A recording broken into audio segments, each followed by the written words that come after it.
கிறிஸ்து இயேசுவுக்குள் பிரியமான அன்பு சகோதர சகோதரிகளே, அனைவருக்கும் கிறிஸ்துவுக்குள் அன்பின் வாழ்த்துக்கள்.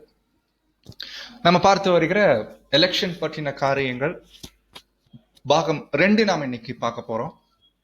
ஸோ பாகம் 1 நம்ம கண்டுபிடிச்சோம், தேவனுடைய சபையில தேவன் ஏற்படுத்தியிருக்கக்கூடிய ஒரு தற்காலிக அமைப்பா இருக்கக்கூடிய ஒரு ஒழுங்குமுறை, மூப்பர்களை தேர்ந்தெடுப்பது, ஊழியர்காரர்களை தேர்ந்தெடுக்கக்கூடிய ஒரு காரியம். இது ஒரு ஆர்டர், இது ஒரு ஒழுங்குமுறை.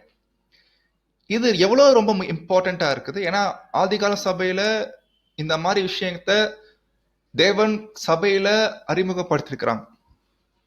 அப்போ இது நம்ம பைபிள்ல இந்த மாதிரி பண்ணிருக்கிறாங்க அப்படின்னா இது வந்து காலத்துக்கு ஏற்ற மாதிரி மாற்றிக்கொள்வது அது வந்து ஆரோக்கியம் இல்லை.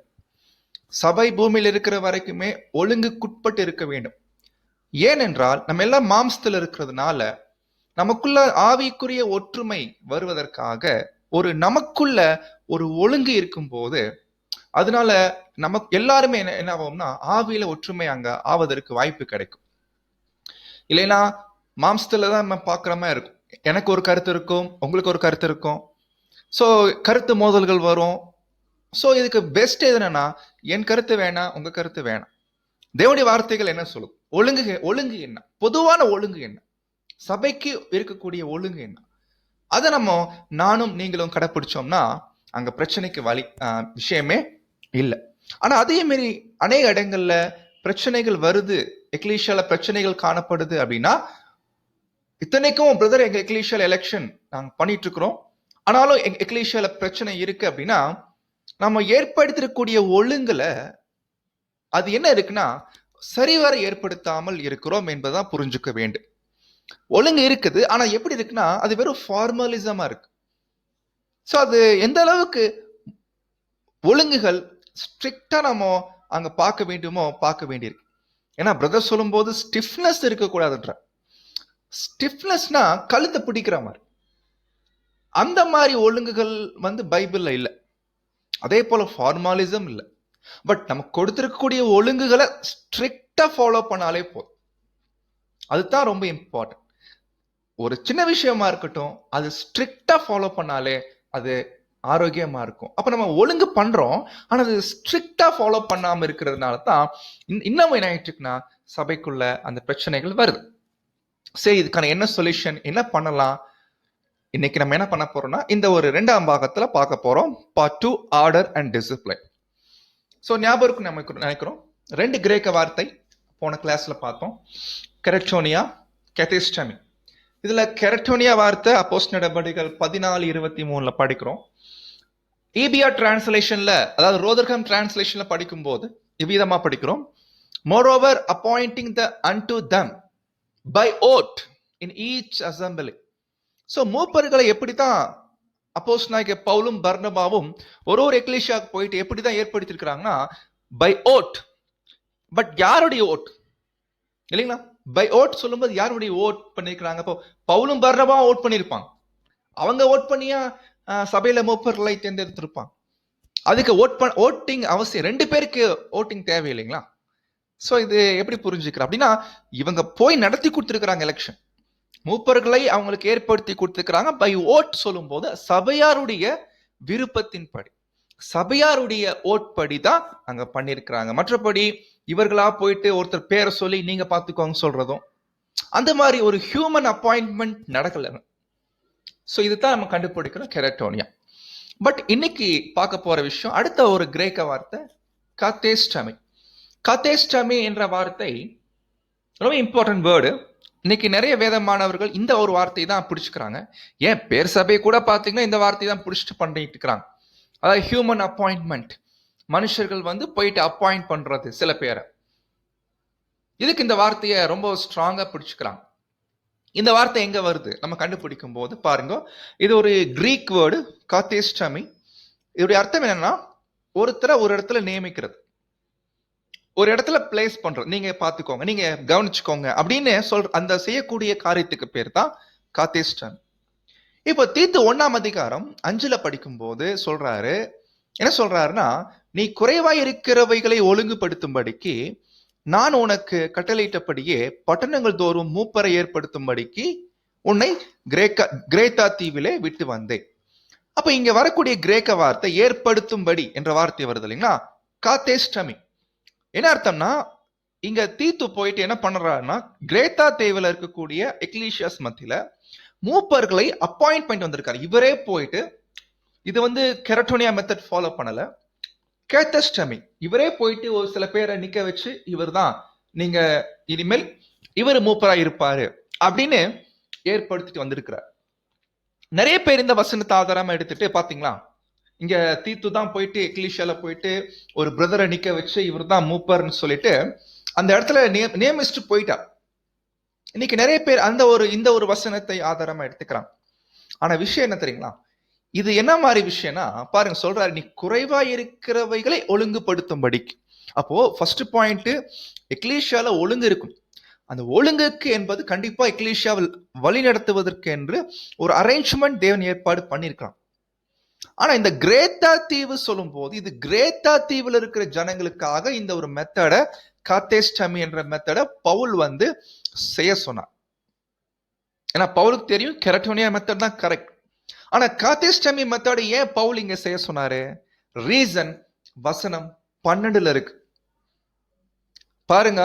கிரேத்தா தீவுல இருக்கக்கூடிய ஜனங்கள் ஜெனரலாவே இயற்கையாவே எப்படிப்பட்டவங்கனாமா, ஓயா பொய்யர். எப்படி பேசுறாரு பாரு, துஷ்ட மிருகங்கள், பெரும் வயிற்று சோம்பேறிகள். ஒருவேளை நம்ம எக்லீஷியா இந்த கண்டிஷன்ல இருந்துச்சுன்னா வேணா இந்த காத்தேஸ்டமி முறையை ஃபாலோ பண்ணலாம். சகோதர சகோதரிகளே, நம்ம எக்லீஷியா இந்த கண்டிஷன்ல இருக்கா? ஒருவேளை காத்தேஸ்டமி மெத்தடை ஃபாலோ பண்ணோம்னா இந்த கண்டிஷன்ல இருக்கிறதுனால தான் பண்றோம்னு அர்த்தம். ஏன்னா இந்த எக்லேஷியால பாருங்க, கிரேத்தா தீவுல இருக்கிறவர்கள் ஒழுங்கு என்பது கிடையாது. ரெண்டாவது, அங்க இருக்கக்கூடிய ஜனங்கள் ஒரு ஒழுங்குக்குட்பட்டு வர முடியாத ஜனங்களா இருக்கிறாங்க. ஏன்னா அவங்க எப்படி இருக்கிறாங்களாமா, ஓயா பொய்யர், துஷ்ட மிருகங்கள், பெரும் வயிற்று சோம்பேறிகள். அப்படி இருக்கும்போது இவங்கிட்ட போயிட்டு ஓட்டிங் வச்சுன்னா அது கலகமா போயிடும். அப்பதான் என்ன பண்றாருன்னா, இப்படிப்பட்ட ஜனங்களுக்காக தான் என்ன பண்ணிக்கிறாருன்னா, அவங்களுக்கு ஒரு ஒழுங்குக்குள்ள கொண்டு வருவதற்கு முதல்ல ஒரு எல்டர் என்ன பண்ணணும், நேம் வச்சுட்டு போயிடும். ஏன்னா இவங்ககிட்ட கேட்டா சரிப்பட்டு வர. சோ இவர் என்ன பண்ணிட்டாருன்னா, ஒருத்தர் நேம் வச்சுட்டு இனிமேல் இவர் சொல்றது நீங்க என்ன பண்ணுங்கன்னா கொஞ்சம் கேட்டு நடங்க. ஏன்னா நீங்க எப்படி இருக்கிறீங்கன்னா, உங்களுக்கு ஒரு ஒழுங்குக்குட்பட்ட ஜனங்களா நீங்க இல்ல. அது இல்லாம சில மிஸ்டேக்ஸ் உங்களை பத்தி நம்ம கேள்விப்பட்டிருக்கிறோம், இந்த மாதிரி இருக்குது. அப்போ இதனால்தான் காத்தேஸ்டமி என்ற மெத்தட இங்க பவுல் அறிமுகப்படுத்தினார். மற்றபடி ஒரு எக்லீஷியா என்று சொல்லும் போது இல்லைங்களா, தேவனுடைய பிள்ளைகள் மத்தியில, சத்தியத்தை கேட்டு சத்தியத்துக்காக வைராக்கியமா ஓடிக்கொண்டிருக்கிற தேவனுடைய பிள்ளைகள் மத்தியில, மாம்சத்தின்படி நடமாமல் ஆவிக்கேற்றபடி நடக்கக்கூடிய ஜனங்கள் மத்தியில ஒரு ஒழுங்கு என்பது அவசியமா இருக்குது. அது மிக முக்கியமா சபையில மூப்பர்களை தேர்ந்தெடுக்கக்கூடிய ஒரு காரியம். சபைதான் அவங்களை தேர்ந்தெடுக்குமே ஒழிய தங்களை தாங்களே அவர்கள் ஆக்கிக் கொள்ளக்கூடாது. அதே போல ஹியூமன் அப்பாயின்மெண்ட்டும் இருக்கக்கூடாது. பாருங்க, இதை பத்தி நம்முடைய மூத்த சகோதரர் அழகா விளக்கம் கொடுக்கறாங்க. 6th வால்யூம் 275வது பக்கம் இங்கிலீஷ்ல. No elder therefore has any authority by self appointment. நிறைய இடங்கள்ல ஒரு பேசிக் கிளாஸ் பண்ணக்கூடிய பிரதர்ஸுங்க, அவங்களுக்கு ஒரு இன்ஃப்ளூயன்ஸ் கிடைச்சிரும். அப்போ ஒருவேளை எக்லீஷியா ஃபார்ம் ஆயிடுச்சு, என்ன பண்ணிடுவாங்க, தங்களை தாங்களே அங்க செல்ஃப் அப்பாயின்மெண்ட் பண்ணிடுவாங்க. நான் தான் இனிமேல் மூப்பரா இருக்கிறேன், ஏன்னா பைபிள்ல மூப்பர் இருக்கிறதுனால நான் சபைக்கு நானே மூப்பரா இருக்கிறேன் அப்படின்னு என்ன பண்ணிடுறாங்கன்னா, தங்களை தாங்களே செல்ஃப் அப்பாயின்மெண்ட் பண்ணிக்கிறாங்களாம். பட் சொல்றாரு, no elder therefore has any authority. அவருக்கு அதிகாரம் இல்லை தனக்குத்தானே நியமிச்சு கொள்றதுக்கு. சோ இது நம்ம யோசிக்கணும். இதெல்லாம் ரொம்ப திங்க் பண்ண வேண்டியிருக்கு சகோதர சகோதரி. ஏன்னா இதெல்லாம் ஏன்னா பின்னாடி பாருங்க, இன்னைக்கெல்லாம் போப் மார்க்கம் வந்ததுக்கு காரணம் என்ன, கொஞ்சம் நம்ம ஹிஸ்டரி கொஞ்சம் புரட்டி பார்க்கலாம். போப் மார்க்கம் என்று உருவாச்சு இல்லைங்களா. ஓகே ரைட், சத்தியத்துக்கு புறம்பா ஆயிட்டாங்க, சத்தியத்தை கீழ்ப்படியாம போயிட்டாங்க இல்லைங்களா. ஆனா இதுக்கெல்லாம் பேக்ரவுண்ட் என்னன்னா, ஒரு எக்லீஷியால ஒரு ஆர்டரில் மூப்பர்னா என்னன்னு தெரியாமையே அவங்க இருந்துட்டாங்க. மூப்பர் என்பதை ஏதோ ஒரு பதவியா மாத்திட்டான். அது ஏதோ ஒரு பெரிய போஸ்ட் கிடைக்கலைன்னா ரொம்ப கஷ்டமாயிடுது இன்னைக்கு நிறைய பேர். ஸோ அன்றைய நாட்கள்ல அப்படி ஆக்கிட்டாங்க, பதவி ஆக்கிட்டாங்க. அதனால தான் இந்த மூப்பர் என்ற விஷயத்தை நம்ம போன கிளாஸ்ல பார்த்தோம். மூப்பர்னா முதல்ல பைபிள்ல யார்? இவர்கள் தான் தேவனுடைய வேலை செய்வாங்க, தேர்ந்தெடுக்கப்படுவாங்க. அதனால அவங்களுக்கு என்ன பேர்னா எலெக்டட் எல்டர். ஸோ இதுதான் பிரதர் என்ன பண்ணிக்கிறாங்க, அநேக இடங்களில் எலெக்டட் எல்டர் என்ற தேவையான இடங்களை மாத்திரம் இந்த வார்த்தையை பயன்படுத்துவார். மற்ற இடங்களை சொல்லும்போது சாதாரணமா எல்டர் எல்டர் எல்டர் என்றே அவர் சொல்லிட்டு போவார். அப்போ இப்படிதான் நம்ம கண்டுபிடிக்கும். சொல்றாரு பாருங்க, reprint 3746ல elders should rule the church by divine appointment. அதாவது தெய்வீக ஏற்பாட்டின்படி. ஸோ தெய்வீக ஏற்பாட்டின்படி தான் மூப்பர்கள் வந்து அந்த வேலைகளை அந்த செய்யணும், சபையை வந்து வழி நடத்தும். அதுனா டிவைன் அப்பாயின்மெண்ட் அப்படின்னா சகோதர சகோதரிகளே, டிவைன் அப்பாயின்மெண்ட் என்பது வேற ஒன்றும் இல்லை. நம்ம பார்த்தோம் இல்லைங்களா, நம்ம வரக்கூடிய நாட்களை பார்க்க போறோம். எபேசியர் புஸ்தகத்துல 4ஆம் அதிகாரத்துல ஒரு 5 ஊழியங்கள் அங்க இருக்கு. சபைக்குள்ள தேவனால் ஏற்படுத்தப்பட்ட ஒரு 5 ஊழியங்கள் இருக்கு. அதான் டிவைன் சர்வீசஸ், தெய்வீக ஊழியங்கள். இந்த ஊழியங்களுக்கு தேவனுடைய ஏற்பாட்டின்படி சபைதான் கைகளை உயர்த்தி கெரட்டோனியா மெத்தட்ல அங்க அவங்க வேலைகள் அங்க செய்யணும். ஸோ இது தெய்வீக ஏற்பாடு, தெய்வீக என்ன சொல்லலாம், ஒரு அப்பாயின்மெண்ட் இப்படிதான் கிடைக்கும். சபை மூலமா தான் கர்த்தருடைய விருப்பம் அங்க வெளிப்படுது. சபையில ஒரு மூப்பர் எப்படி இருக்க வேண்டும் என்பது. அப்போ அப்படிப்பட்ட சபை மூலமா வெளிப்பட்டு அந்த அதிகாரத்தை பெற்று அங்கீகாரத்தை பெற்று ஒருத்தர் சபையில எலெக்டட் ஆகிறார்னா அது குறிக்குது, ஓகே கர்த்தர் என்னைய அங்கீகரிச்சிருக்கார். ஏன்னா சபை உடைய அங்கீகாரம் எதை குறிக்குதுன்னா கர்த்தருடைய சித்தமா இருக்குது. மற்றபடி வித்தவுட் எனி ஹியூமன் அப்பாயின்மெண்ட், மனுஷனை போயிட்டு நியமிக்க கூடாது, அது நல்ல விஷயம் இல்லை. அப்ப என்ன அது பாத்தீங்கன்னா, இப்படி செய்யறதுனால he is getting to even more extreme position than does Pope of Rome. என்ன பண்ணிடுறாருன்னா, இவர் செல்ஃப் அப்பாயின்மெண்ட் இல்லைன்னா ஹியூமன் அப்பாயின்மெண்ட் பண்றதுனால இவர் என்ன பண்ணிடுறாருன்னா, சகோதர சகோதரிகளே, கொஞ்சம் அளவுக்கு அதிகமா இல்லைங்களா, என்ன சொல்றதுங்க, தங்க இருக்கக்கூடிய நிலைமையை விட ஹை லெவல்ல ரேஞ்சுக்கு தன்னைய உயர்த்திக்கிறாராம். தெலுங்கு சொல்லும் போது போப்போட கம்பேர் பண்றாருப்பா. போப்போட என்ன கம்பேர் பண்றாருன்னா, போப்பு கூட பாத்தீங்கன்னா ட்ரூத்ல இல்லாதவர் தான், ட்ரூத்தே இல்லை. ஆனா அந்த போப்பு கூட பாருங்க, அவரு கூட அந்த பொசிஷனுக்கு எப்படி எலெக்ட் ஆகுறாரு நம்ம எல்லாருக்கும் தெரியலீங்களா. கார்டினல்ஸ் எல்லாம் சேர்ந்து அவங்களுக்குள்ள ஒரு எலெக்ஷன் நடக்கும். கார்டினல்ஸ் அவங்க எல்லாம் ஓட் பண்ணி தங்களுக்குள்ள இருக்கிற ஒருத்தரை அந்த போப் என்ற நிலைமைக்கு உயர்த்துவாங்க. பாருங்க, சத்தியமே இல்லாத ஜனங்கள் இவங்களே ஒரு என்ன பண்றாங்கன்னா, ஒரு ஏதோ ஒழுங்குன்னு சொல்லிட்டு பண்ணிட்டு இருக்கிறாங்க. பை எலெக்ஷன் மூலமா அவர் வர நினைச்சு பாருங்க. நம்ம எக்லீஷியால ஒரு வேலை யாராவது ஒரு பிரதர் வந்து காலங்காலமா எல்டரா இருக்கிறார் இல்லைங்களா, அது ரொம்ப வருஷமா இருக்கும், காலங்காலமா அவர் தான் எல்டர். எப்படி இந்த பொசிஷனுக்கு வந்தாரு? சபையை ஏற்படுத்தினாங்களா, இல்ல சபையாற்றில் இருந்து ஒரு அங்கீகாரம் வாங்கியிருக்கிறாரா அவரு? சோ அதை யோசிக்கணும் சகோதர சகோதரி. இல்லைன்னா போப்பை விட மோசம்ட்டார். போப்பு கூட பரவாயில்ல இல்லைங்க, அவர் கூட பாருங்க இந்த மாதிரி பண்ணிட்டு இருக்கிறார். எப்படி கம்பேர் பண்றாரு பாருங்க. ஸோ இதெல்லாம் நம்ம யோசிக்கணும். ஸோ நமக்கு நாமே இந்த பொசிஷன் வாங்கணும், ஒரு நிலைக்கு வரணும்னு சொல்லிட்டு அங்க வருவது ஆரோக்கியம் இல்லாத காரியம். ஏன்னா இது இப்ப தெரியாது, பின்னாடி நம்முடைய அழைப்பை உறுதி செய்வதில் பெரிய தடைக்கெல்லாம் மாறிடும். ஸோ இதான் கண்டுபிடிக்கிறோம். அப்போ சொல்றாரு பாருங்க, கொஸ்டின் புக் 477ல, it would not be the thought. இது கண்டிப்பா நம்ம இந்த மாதிரி சொல்லவே இல்லை, இது விஷயமே இல்லை, தப்பான காரியம். என்ன தெரியுங்களா சொல்றாரு பாருங்க, anyone would be appointed permanently to service. சில எக்லீஷியால பாத்தீங்கன்னா பல வருடமா அவர் தான் எல்டர், வேற யாரும் இருக்க மாட்டாங்க, அவர் தான் எல்டரா இருப்பார்.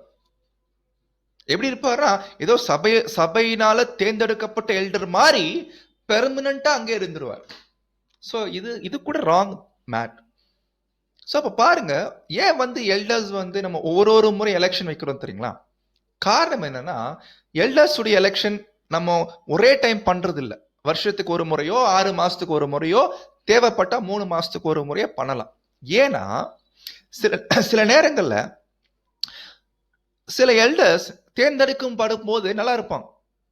ஆனா போக போக பாத்தீங்கன்னா அவங்களுக்குள்ள ஒரு பெருமை உண்டாகி, அதுக்கப்புறம் சில அப்படி பெருமை உண்டாகும் போது அதனுடைய விளைவா ஒரு யாரோ ஒரு புது பிரதர் நல்லா சப்ஜெக்ட் பண்ணிட்டு வராரு வச்சுக்கோ, அவரை பார்த்து பொறாமை ஆயிட்டு, அதுக்கப்புறம் நாட்கள் போக போக என்ன ஆயிட்டு தெரியுங்களா, அவருக்குள்ள ஒரு ஒரு வினோதமான ஒரு குணம் வரும். என்ன குணம்னா, அதை பத்தி பிரதர் அழகார வார்த்தை சொல்லுவாரு, the spirit ambition, ambition of spirit.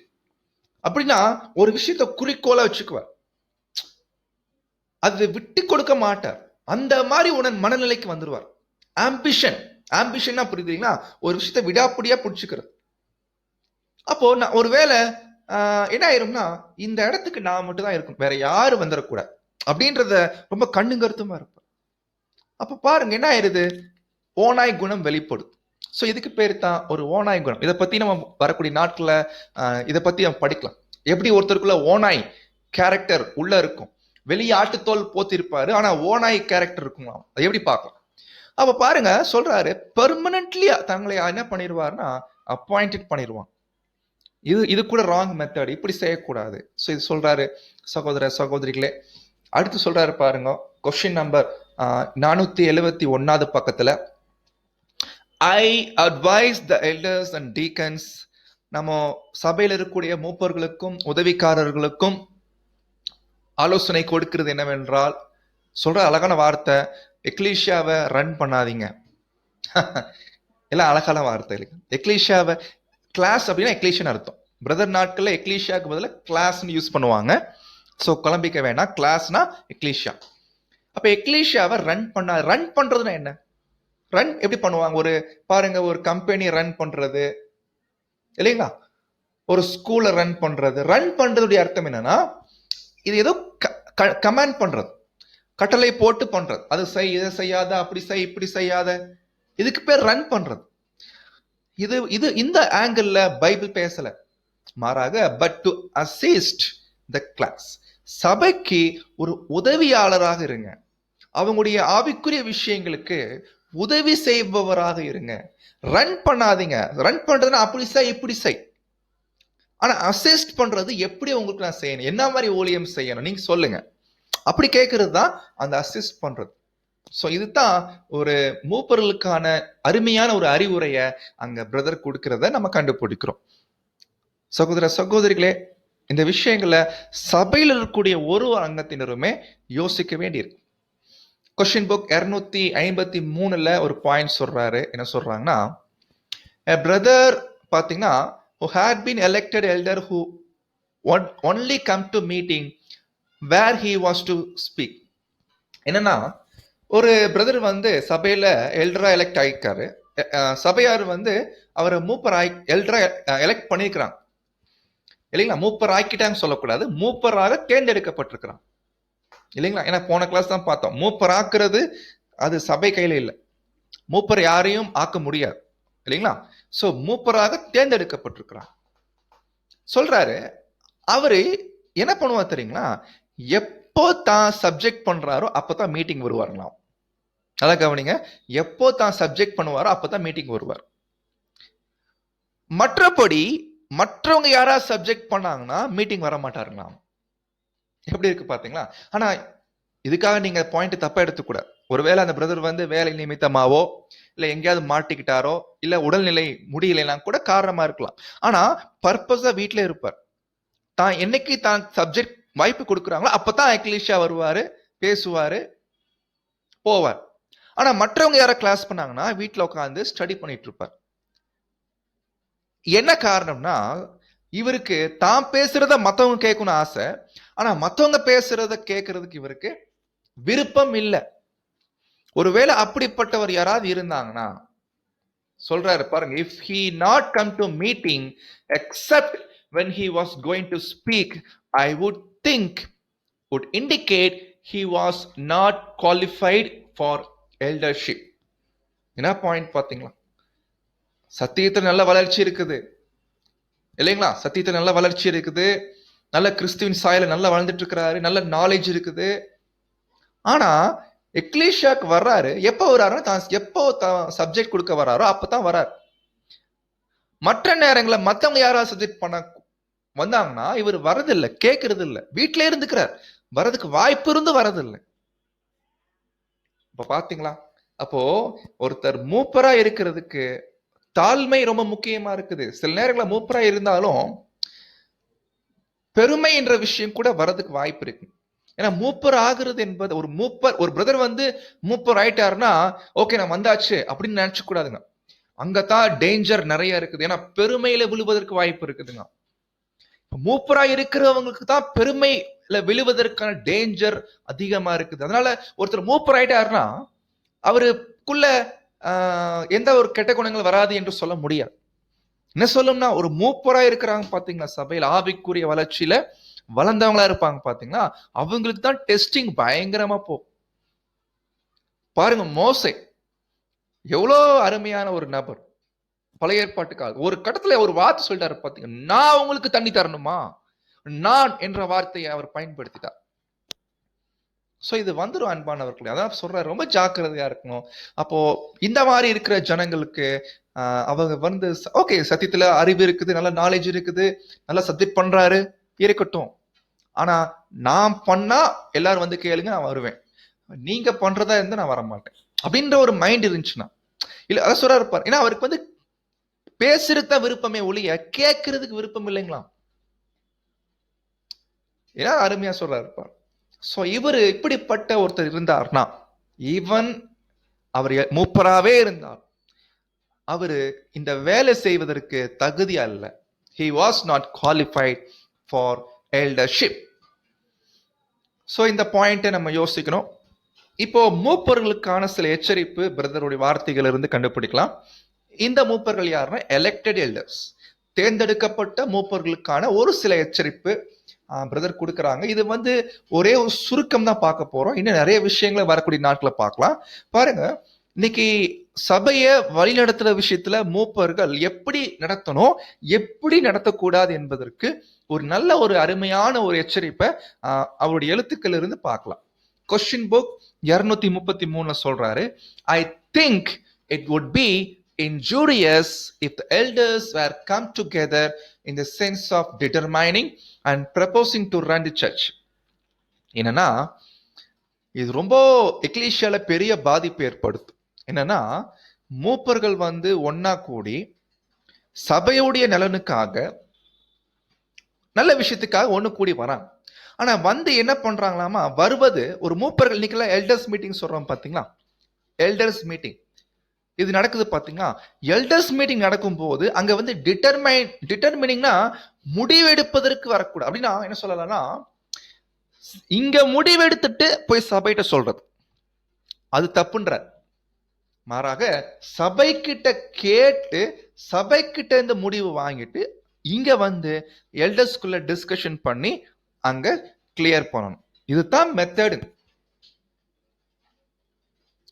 போன கிளாஸ்ல உதாரணம் சொன்னோம் இல்லைங்களா, எக்லீஷியால கன்வென்ஷனுக்கு எவ்வளவு அமௌண்ட் கொடுக்கலாம், முன்னாடியே எக்லீஷியால கேட்டு வந்துடணும், வந்துட்டு இங்க வந்து பேசணும் எல்டர்ஸ் மீட்டிங்ல, பிரதர் எங்க எக்லீஷியால இந்த முடிவு எடுத்திருக்கிறோம் இவ்வளவு அமௌண்ட். இதுதான் மெத்தடுங்க. எல்டர்ஸ் மீட்டிங்ல பேசி முடிவு எடுத்துட்டு சபைக்கு முன்னாடி வந்து சொல்லக்கூடாது. நிறைய நேரங்கள் நடக்குது பாருங்க. இப்ப ரீசெண்டா நம்ம மத்தியில எல்டர்ஸ் மத்தியில ஒரு மீட்டிங் என்னன்னா, ஒரு பிரதரை தடை பண்றதுக்கு, இந்த பிரதரை தடை பண்ணலாமா வேணாமா அப்படின்னு சொல்லி எல்டர்ஸ்குள்ளேயே பேசி ஒருவேளை முடிவு எடுக்கிறாங்களே வச்சுக்கோங்க, இல்ல இவர் நம்ம தடை பண்ணலாம், இந்த மாதிரி விஷயங்களுக்கு தடை பண்ணிடலாம் அப்படின்னு சொல்லி முடிவு எடுக்கிறாங்கன்னா, இந்த முடிவை போய் எக்லீஷியால போயிட்டு ப்ரப்போஸ் பண்ணக்கூடாது. பாருங்க, இந்த மாதிரி நாங்க எல்டர்ஸ் மீட்டிங்ல முடிவு எடுத்திருக்கிறோம், சபையார் இந்த மாதிரி சபையாருக்கு நாங்க அறிவிக்கிறோம் அப்படின்றது இது பெரிய பாதிப்பு ஏற்படுத்தும்ன்றார். சோ எல்டர்ஸ் மீட்டிங் நல்ல விஷயத்துக்கு தான் கூடி வர்றாங்க, அது நன்மையான விஷயமாவே இருக்கட்டும். தயவு செய்து இங்க முடிவு எடுத்துட்டு சபையில போய் அறிவிக்கிறது வேணாம். அது மூப்பர்கள் அந்த தப்பை செஞ்சிடாதீங்கன்றார். ஏன்னா பின்னாடி அது பிரச்சனையாகும்ன்றார். அதுக்கு உதாரணம் சொல்றாரு பாருங்க. சப்போஸ் ஒரு வேலை மூப்பர்கள் வந்து எல்லாம் ஒண்ணு கூடுறாங்க, எல்டர்ஸ் மீட்டிங் நடக்குது, அப்போ அவங்க திங்க் பண்றாங்க, ஓகே இது சபைக்கு நன்மையா இருக்கும் அப்படின்னு என்ன பண்றாங்கன்னா ஒரு காரியத்தை குறிச்சு டிஸ்கஷன் பண்றாங்க. அது அவங்களுக்கு பார்வைக்கு நியாயமா இருக்கு, கரெக்டா இருக்குன்றாங்க. ஆனா சொல்றாரு, I think that unless it was matter specially entrusted to them by oath of congregation and fully understood. அதாவது இவங்க பேசி முடிவெடுக்கிற விஷயம் அது நல்ல விஷயமா தான் இருக்கும் கண்டிப்பா. ஆனா நல்ல விஷயமா இருந்தாலும் அது சபை கிட்ட போகும்போது சபையார் அதை தெளிவா புரிஞ்சுக்கிட்டாங்க, பிரச்சனை இல்லை இல்லைங்களா? சபையார் ஒருவேளை அந்த விஷயத்துக்கு ஓட் பண்ணி முழு ஒத்துழைப்பு கொடுத்துட்டாங்கன்னா பிரச்சனை இல்லை.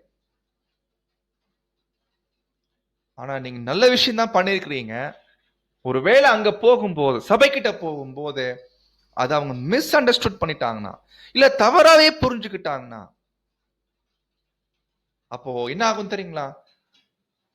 சொல்றாரு, ஒருவேளை நீங்க முடிவெடுத்த விஷயம் அது நல்ல விஷயம், ஒருவேளை அது புதிய விஷயமா கூட இருக்கலாம் சபைக்கு, பட் நல்ல விஷயமா தான் இருக்குது. ஆனா அதை நீங்க கொண்டு போய் சபைக்கிட்ட சொன்னீங்கன்னா சரியா புரிஞ்சுக்கிட்டா பரவாயில்லை, ஆனா தப்பா புரிஞ்சுட்டாங்கன்னா இல்ல அது வேற பிரச்சனை ஆயிடுச்சுன்னா அப்ப சொல்றாரு about which there might be any doubt or question whatever it would be the right and proper course for these elders to submit the matter to congregation with the recommendation.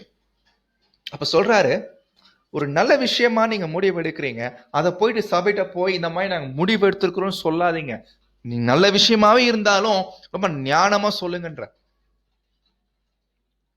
எப்படி சொல்லுங்கன்னா, பாருங்க பிரதர் சிஸ்டர்ஸ், இந்த மாதிரி சபையுடைய ஆரோக்கியத்துக்காக எங்களுக்குள்ள ஒரு discussion ஆச்சு. இந்த காரியத்தை எல்லாரும் நன்மை என்று புரிந்து கொண்டோம். இப்ப நான் உங்கள் மத்தியில் அறிவிக்கிறோம். இது பாத்தீங்கன்னா இதுல ஏதாவது சந்தேகங்களோ கேள்விகளோ இருந்தால் கேளுங்க. இது செய்யலாமா வேண்டாமா என்பது கூட நீங்க என்ன பண்ணுங்க, நீங்க சொல்லுங்க என்று சபையார்கிட்ட ஒத்துழைப்பு வாங்கி அந்த காரியத்தை செய்யணும். சபையார்கிட்ட போயிட்டு அனௌன்ஸ்மெண்ட் பண்ணக்கூடாது, இந்த மாதிரி ஏற்படுத்திருக்கிறோம் எல்லாம் செஞ்சிருங்க வந்துருங்க, அப்படி இல்லை. இப்படியெல்லாம் முடிவு எடுத்திருக்கிறோம், உங்க மத்தியில் அறிவிக்கிறோம், இதுல ஏதே சந்தேகங்களோ கேள்விகளோ இருந்தா கேளுங்க, இது செய்யலாமா வேண்டாமா அதையும் நீங்க சொல்லுங்க. சபையாருடைய அந்த ரெக்கமெண்டேஷன் அது ரொம்ப அவசியமா இருக்கு. வித்தவுட் ரெக்கமெண்டேஷன்லாம் அதை நம்ம பயன்படுத்தும் போது நல்ல விஷயமா இருந்தாலும் கூட அது பிரச்சனைக்குள்ளதான் போகுன்ற.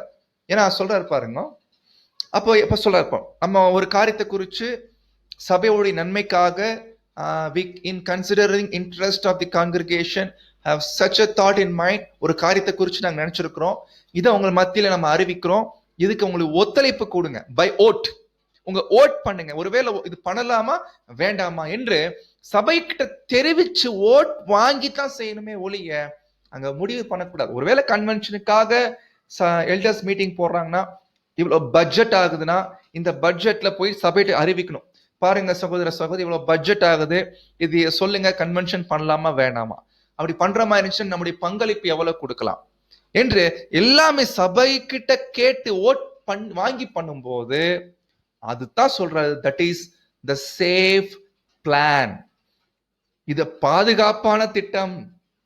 ஏன்னா நாளைக்கு மூப்பர்களுக்கு அதுவே பிரச்சனை, நல்ல மனசுல பண்ணாலும் கூட அது ஒரு பெரிய குற்றம் ஆக்கிடுவாங்க. அப்படித்தான் அது கூட நடக்குது, நல்ல மனசுல தான் பண்றோம், ஒரு ஒழுங்கின்படி தான் பண்றோம், சபைக்கு நியாயமா பிரயோஜனமா இருக்கக்கூடிய விஷயம் தான் பண்றோம், ஆனா அதை கூட சரியா புரிஞ்சுக்கலன்னா அது பிரச்சனை ஆயிருது.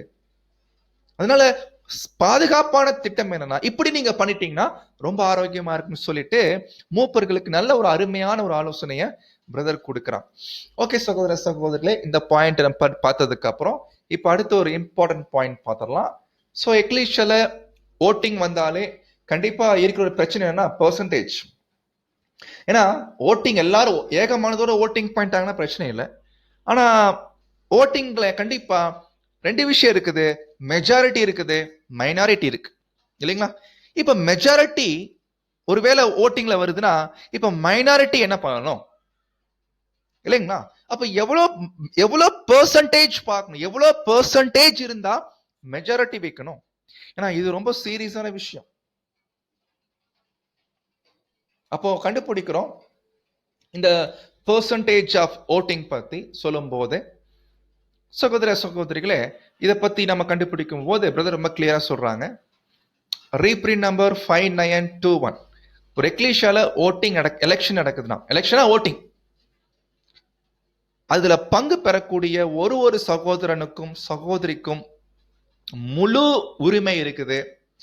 Each member of the class has full liberty to express his conviction at opportune time, especially at election time. கண்டிப்பா ஒரு எக்லீஷியால தன்னுடைய எண்ணங்களையும் அபிப்பிராயங்களையும் சபையில் இருக்கக்கூடிய ஒரு மெம்பருக்குமே முழு உரிமை இருக்குங்களாம். மிக முக்கியமா எலெக்ஷன் டைம்லன்ற. அப்போ ஒருவேளை எதிர்ப்பா இருக்கட்டும், இல்லது ஆதரவா இருக்கட்டும், எதுவா இருக்கட்டும், அவர் வெளிப்படுத்துவதற்கு முழு உரிமை இருக்கிறதாக அங்க பிரதர் அங்க அழகா கொடுக்கிறான். அப்போ இந்த பாயிண்ட் நம்ம மனசுல வச்சுக்கிட்டு சொல்றாரு பாருங்க. அடுத்த பாயிண்ட் கொஸ்டின் புக் 242. அங்க என்ன பாயிண்ட் சொல்றாங்க பாத்தீங்கன்னா சகோதர சகோதரிகளே, everyone present will feel that he and she has a responsibility to vote for or against the candidate. அதாவது என்னன்னா, எலெக்ஷன் டைம்ல மூப்பர்கள் தேர்ந்தெடுக்கிற காரியத்துல சபை யாருக்கு முழு உரிமை இருக்குது, சுதந்திரம் இருக்குது தங்களுடைய எண்ணங்களை வெளிப்படுத்துவதற்கு, இல்லைங்களா? அது சிஸ்டரா இருக்கட்டும், பிரதரா இருக்கட்டும், வாய்ப்புகள் மறுக்க கூடாது. தங்களுடைய எண்ணங்களை வெளிப்படுத்துவதற்கு முழு சுதந்திரம் இருக்கு. ஒருவேளை அந்த மூப்பராக தேர்ந்தெடுக்கப்படுவதற்கு இருக்கக்கூடிய ஒரு சகோதரனுக்கு ஆதரவாவோ இல்ல அவருக்கு எதிராகவோ ஓட் பண்ற விஷயத்துல அவங்களுக்கு முழு உரிமை இருக்குது, கடமை இருக்கின்றார். இது இன்னும் சொல்ல ரெஸ்பான்சிபிலிட்டி இருக்குங்களா? ஒரு அங்கத்தினருக்குமே ஒரு ரெஸ்பான்சிபிலிட்டி இருக்குது. என்னன்னா, சபையில இவர் ஊழியம் பண்ணலாம் என்று தெரிவிப்பதற்கும் இல்ல இவர் பண்ணக்கூடாது என்று சொல்வதற்கும் முழு ரெஸ்பான்சிபிலிட்டி யார் இருக்குன்னா சபை கிட்ட தான் இருக்குதுன்றார். அப்ப சொல்றாரு, he has the responsibility to vote. கண்டிப்பா ஒரு அங்கத்தினரும் தங்களுடைய கடமையை அவங்க பொறுப்பை செய்யணும். ஓட் பண்றதுக்கு உரிமை இருக்குது, கடமை இருக்குது. அப்பதான் சொல்றாரு, it is not merely optional whether he will vote or not. அதாவது என்ன அர்த்தம்னா, எக்லீஷியால சில நேரங்களை பாத்தீங்கன்னா இது ரொம்ப அருமையான பாயிண்ட், நல்லா கவனிக்கணும். ஒரு பிரதருக்கு எதிரானா அவருக்கு நான் ஓட் பண்ண மாட்டேன் அப்படின்னு சொல்றதோ, இல்ல இந்த பிரதருக்கு நான் ஓட் பண்ணுவேன் அப்படின்னு சொல்றதோ உரிமை இருக்கு. ஒரு பிரதருக்கு நான் ஓட் பண்ணலாம், இல்ல அதே பிரதருக்கு நான் ஓட் பண்ணாம இருக்கலாம். எனக்கு முழு உரிமை இருக்கு. அப்ப நான் என்ன பண்ணணும்? எக்லீஷியா எலெக்ஷன் டைம் அப்போ எனக்கு என்னுடைய பங்களிப்பை நான் காமிக்கணும். ஒருவேளை அந்த பிரதருக்கு நான் அகெயின்ஸ்டாவோ இல்ல ஆதரவாவோ நான் ஓட் பண்ணலாம், தப்பு இல்லை, இல்லைங்களா? ஆனா நிறைய நேரங்களில் ஒருவேளை அகெயின்ஸ்டா ஓட் பண்ணிட்டாருன்னா அது ரொம்ப எல்லாருக்கும் கஷ்டமாயிரும். எப்படி நீங்க பிரதருக்கு இந்த மாதிரி பண்ணலாம்? ஒரு ஸ்டெப் அதிக போய் அந்த பிரதரே கேட்டுருவா, என்ன பிரதர் எனக்கு ஏன் ஓட் பண்ணல, அந்த லெவலுக்கு போயிடுவார். இதெல்லாம் நிறைய விஷயம் பார்க்க போறோம். இதெல்லாம் நல்ல ஒரு காரியங்கள் கிடையாது. ஆனா அவருக்கு உரிமை இருக்குது, எதிராக ஓட் பண்றதுக்கு. நான் உங்களுக்கு ஓட் பண்ண மாட்டேன் பிரதர் சொல்றதுக்கு உரிமை இருக்கு. அப்ப சொல்றாரு, ஒரு வேளை இன்னும் சில பேர் இருக்கிறான், என்னன்னா சொல்றாங்க, it is his duty to express himself thus. கண்டிப்பா அவருக்கு தன்னுடைய கடமை செய்யணும். ஒருவேளை ஓட் பண்ணலாம் இல்ல பண்ணாம இருக்கலாம் அவருக்கு. ஆனா ரொம்ப இம்பார்ட்டன்ட், வெரி ஃபியூ, ஒரு சில பேர் என்ன பண்றாங்கன்னா, will be inclined then to shirk it. Indeed it needs to be stated beforehand very plainly. என்ன பாயிண்ட்னா, சில நேரங்களில் எக்லீஷியால சில பேருக்கு எலெக்ஷன் மேலே அதிருப்தியா இருக்கும். அப்படிங்க எலெக்ஷன் மேல அதிருப்தியா இருக்குமே என்னன்னா, சபையார் சரியான ஒரு நபர்களுக்கு ஓட் பண்ணாம போறாங்க. அந்த சபையில தகுதிகள் கொண்ட சகோதரர்கள் யாருமே இல்லவே இல்லை. ரெண்டாவது, எக்லீஷியால ஒழுங்குமுறையே இல்லை. அப்படின்ற சில காரணத்துக்காகவோ, இன்னும் சில பேர் பாத்தீங்கன்னா ஒருவேளை சில பேர் எனக்கு என்னை யாருமே தேர்ந்தெடுக்க மாட்டேன்றாங்க சொல்லிட்டு கூட என்ன பண்ணுவாங்க, சில பேரு எலெக்ஷன்ல பங்கெடுக்க விருப்பமே பட மாட்டான். அப்படின்னா தங்களுடைய கடமையை சரிவர செய்ய மாட்டான், தங்களுடைய பொறுப்பை தட்டி கழிப்பான். எலெக்ஷனால ஓட்டு போட மாட்டேன், இது எதுக்கு ஓட்டு பண்ணிட்டு, யார் வந்தா என்ன வரட்டி என்ன. ஒருவேளை தன்னை தேர்ந்தெடுத்தா ஓகே, தன்னை என்னை எப்படி தேர்ந்தெடுக்க மாட்டாங்க, எதுக்கு நான் வரணும் தேவையில்லாம இப்படின்னு சில பேருடைய திங்கிங் இருக்குங்க. சில பேர் very few will be incline then to ஷிர்க். ஷிர்க்னா அந்த தங்களுடைய பொறுப்பை தட்டி கழிப்பவர், தங்களுடைய கடமையை அது என்ன சொல்றது, தன் கடமையை தூக்கி எறிகிறது, கடமை செய்ய வேண்டிய கடமையை செய்யாம இருக்கிறது. ஒருவேளை அப்படி இருந்துச்சுன்னா தயவு செய்து எலெக்ஷனுக்கு முன்னாடியே சொல்லிருங்கன்ட்டாரு. ஏன்னா ஓட்டிங் பெர்சன்டேஜ்ல இடிக்கும். எத்தனை பேர், இப்போ 40 பேர் எக்லீஷன், 40 பேருக்கு வச்சுதான் பெர்சன்டேஜ் கணக்கு பண்ணுவாங்க. இப்போ உங்களுக்கு எலெக்ஷன்லயே பங்கு பெற விருப்பம் இல்லை அப்படின்னா தயவு சொல்லிருங்க, முன்னாடியே சொல்லிருங்க. நீங்க வந்துகிட்டு நான் யாருக்கும் பண்ண மாட்டேன் அப்படின்னு நினைச்சிட்டு இருந்தீங்கன்னா, அது மூப்பரா இருக்கட்டும் டீக்கனா இருக்கட்டும், நான் எலெக்ஷன்ல பங்கு பெற மாட்டேன், ஆனா அந்த 40 பேர்ல நான் ஒரு ஆளா இருப்பேன் அப்படின்னு சொல்லிட்டு அந்த பெர்சன்டேஜ் இடிக்கிற மாதிரி இருக்கும்போது அது ரொம்ப கஷ்டமா. அப்ப பெர்சன்டேஜ் கால்குலேஷன் பண்ணும்போது பாத்தீங்கன்னா அது இவர் ஒருத்தர்னால அந்த மாதிரி ஒரு பிரச்சனைகள், பெர்சன்டேஜ் முழுமையாக எட்ட முடியாம போயிடும், தேவையான பெர்சன்டேஜ் அடைய முடியாம போயிடும். அப்போ சபைக்கே பெரிய பாதிப்பாயிடும். எனவே அப்படி யாராவது இருந்தாங்கன்னா, ஒருவேளை இல்ல எனக்கு இந்த எலெக்ஷனை பங்கு பெற விருப்பமே இல்லைன்னா கொஞ்சம் முன்னாடி சொல்லிட்டீங்கன்னா அவரை மாத்திரம் இந்த எலெக்ஷனுடைய அந்த லிஸ்ட்ல, ஓட்டிங் பண்றவங்க லிஸ்ட்ல இருந்து நம்ம எடுத்துடலாம். சோ இந்த பாயிண்ட் தான் அங்க சொல்லிட்டு இப்ப பிரதர் சொல்றாங்க பெர்சன்டேஜ் பத்தி நல்லா கவனிக்கணும்.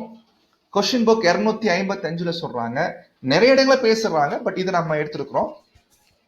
நம்முடைய ஆலோசனை என்னன்னா நல்லா கவனிக்கணும்.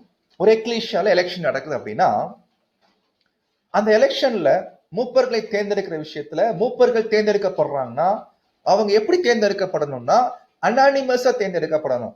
அனானிமஸ் அர்த்தம் என்னன்னா ஏகோபத்திய தீர்மானம். ஏகோபத்திய தீர்மானம் சொல்லும் போது எல்லாருடைய விருப்பத்தின்படி அவர் தேர்ந்தெடுக்கப்படணும்.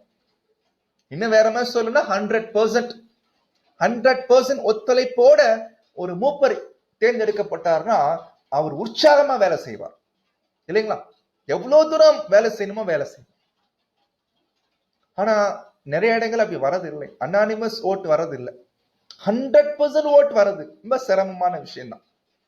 அப்ப அந்த டைம்ல தான் பிரதர் என்ன பண்றாங்கன்னா ஒரு பெர்சன்டேஜ் கொடுக்குறாரு, 75% கொடுக்குறாரு. அப்போ 75%க்கு ரொம்ப கீழே இருந்துச்சுன்னா வேணான்ற இல்லைங்களா, வேணான்ற. ஒருவேளை 75 இருந்துச்சுன்னா அப்படிப்பட்டவரை சபைக்கு நீங்க தேர்ந்தெடுக்கும் போது அது நார்மலா இருக்கும், பிரச்சனை இருக்காது. ஏன்னா 25% தான் விரும்பல அவரை, ஆனா 75% விரும்புறாங்க என்று சொல்லும் போது நார்மலா இருக்கலாம் இல்லைங்களா. ஆனா உண்மையிலேயே அனானிமஸா இருந்துச்சுன்னா ரொம்ப ஹாப்பி, அவர் உற்சாகமா வேலை செய்வார். பட் இருந்தாலும் 25%னாலும் கூட கொஞ்சம் கஷ்டமா தான் இருக்கும். ஏன்னா ஒருவேளை அவங்களுக்கும் நம்ம ஊழியம் பண்ணுமே இல்லைங்களா, அவங்களுக்கும் ஊழியம் பண்ணும். எப்படி 75%க்கு எவ்வளவு ஊழியம் பண்றோமோ அதே ஊழியத்தை அவர்களுக்கும் பண்ணணும். ஆனா 75%க்கு கீழே வரும்போது அது தேவையில்லைன்ற. அப்ப சொல்றாரு அவரை இந்த பொறுப்புக்கு நியமிக்காதீங்கன்றார். It would be rather unwise for him to accept the office, the service. 75% வரலைன்னா வேணாம்ன்றார். அந்த ஊழியர்களுக்கு தேர்ந்தெடுக்காதீங்கன்னா நாளைக்கு அவருக்கு தான் பிரச்சனை இருக்கும். என்னென்ன பிரச்சனைனா ஒரு மனவேதனைக்குள்ள போயிடுவார். ஏன்னா அதுதான் குற்றம் சொல்லிட்டே இருப்பாங்க இல்லைங்களா, அது ஒரு மனவேதனை தான் அங்க போகும். அப்ப பாருங்க சகோதர சகோதரிகளே, அப்போ அந்த 25% ஒருவேளை பாருங்க ஒரு 26 ஆயிடுச்சுன்னா நிலைமை என்ன நினைச்சு பாருங்க. 74 வாங்குறாரு, 26% ஏற்றுக்கொள்ளல. அப்ப நினைச்சு பாருங்க, ஒரு மைனாரிட்டி 26% 74% உடைய விருப்பம் நிராகரிக்கப்படுது இல்லைங்களா. அப்ப என்ன ஆயிடுது தெரியுங்களா, ஒருவேளை மைனாரிட்டி 25% அல்லது 30%, இதான் மைனாரிட்டி தான். அப்போ என்ன சொல்றாருன்னா, இப்படி பண்றதுனால அவங்களுக்குள்ள அவங்களுடைய விருப்பத்தின்படி அது எக்லீஷியா நடக்கிற மாதிரியும் அல்லது எலெக்ஷன்ல தடை பண்ற மாதிரி ஆயிரும். அப்படி அந்த இடத்துல நம்ம இந்த பாயிண்ட் நாங்க சொல்லல அப்படின்றார். we did not by this mean, அதாவது என்னன்னா 75% இருந்தா ஓகே, அது குறைவா வேண்டாம் அப்படி சொல்லிட்டு அதுக்காக மிச்சம் 25% விரும்பாதவங்கனால அது சபைக்குள்ள ஒரு 75% விரும்பக்கூடிய ஜனங்களுக்கு ஆதரவு இல்லாம போயிருதே, அது நம்ம என்கரேஜ் பண்றது இல்லை. ஏன்னா இன்னைக்கு பாத்தீங்கன்னா நிறைய எலெக்ஷன்ல ரிசல்ட் ஏன் வர்றது இல்லைன்னா மைனாரிட்டினாலதான். மைனாரிட்டி இருக்காங்க பாத்தீங்கன்னா பாருங்க, 75 வச்சோம்னா ஒருவேளை 26% இருந்து மைனாரிட்டி. இப்ப அதனால என்ன ஆயிருது, 74% விரும்பின ஒரு பிரதர் இந்த ஊழியத்தை செய்ய முடியாம போய் அப்ப எலெக்ஷன் என்ன ஆயிருது, தடையாயிரும். அப்ப என்ன பண்ண சொல்றாருன்னா அழகா சொல்றாரு. ஒரு உதாரணம் கொடுக்குறாரு பாருங்க. ஒரு எக்லீஷியா 100 பேர் இருக்கிறாங்க அப்படின்னா 100 பேர்ல மெஜாரிட்டி நம்பர் எவ்வளவுன்னு பாத்தீங்கன்னா 51. 51 பேர் தான் மெஜாரிட்டி வரும் நியாயமா பார்த்தா, இல்லைங்களா? இப்ப 51 பேருக்கு தான் மெஜாரிட்டி, அவங்களுக்கு தான் உரிமை இருக்குது முடிவு எடுப்பது. அப்படின்னா மிச்சம் இருக்கக்கூடிய 49 பேர் என்ன பண்ணும் தெரியுங்களா? நல்லா கவனிக்கணும். எலெக்ஷன் டைம்ல 51 பேரு மெஜாரிட்டி என்று சொல்லும் போது அதே மெஜாரிட்டி தான் ஒரு நம்பர்னால அவர்கள் ஒரு முடிவு எடுக்கிறாங்கன்னா மிச்சம் 49 பேர் அதை அமைதியாக ஏற்றுக்கொள்ள வேண்டும். Other 49 should very quietly accuse. அது அப்படி ஏற்றுக்கொள்ளணும்ன்ற வெரி குவைட்லி. உண்மையிலே கிறிஸ்டியன் கேரக்டர்ல இந்த 49% ஜனங்கள் இருப்பார்கள் என்றால் நிச்சயமாக அதை ஏற்றுக்கொண்டுருவாங்க. பரவாயில்ல, 51 பேர் விரும்புறாங்க, நம்ம 49 பேர் என்ன பண்ணலாம், அதை நம்ம விட்டு கொடுக்கலாம் அப்படின்னு பரந்த மனப்பான்மையில ஏற்றுக்கொள்வாங்க. இதெல்லாம் பாத்தீங்கன்னா இந்த பெர்சன்டேஜ் வந்து உண்மையிலே ஒரு எக்லீஷியால ஒன்னஸ் இருக்கக்கூடிய எக்லீஷியால இதை அப்ளை பண்ணலாம். 75 கூட தேவையில்லையும், வெறும் 51 வச்சாலே போ. ஒரு ஒன்னஸ் இருக்கக்கூடிய எக்லீஷியால தாராளமா இந்த 51% வைக்கலாம். ஆனா அந்த மாதிரி இப்ப நம்ம நாட்கள்ல சூழ்நிலைகள் அப்படி இல்லைங்க சகோதரிகள். ஒருவேளை ஒரு புது எக்லீஷியா உருவாச்சுன்னு வச்சுக்கோங்க, அவங்க எல்லாம் ஒரு நல்ல ஒரு ஒன்னஸ்ல இருப்பாங்க. ஏன்னா புதுசா ட்ரூத்துக்குள்ள வந்து வைராகியமா இருப்பாங்க, ட்ரூத்துக்காக வைராகியமா இருப்பாங்க. ஏன்னா அவங்களுக்கு வேணா 51% வச்சா ரொம்ப அருமையா ரிசல்ட் வரும்.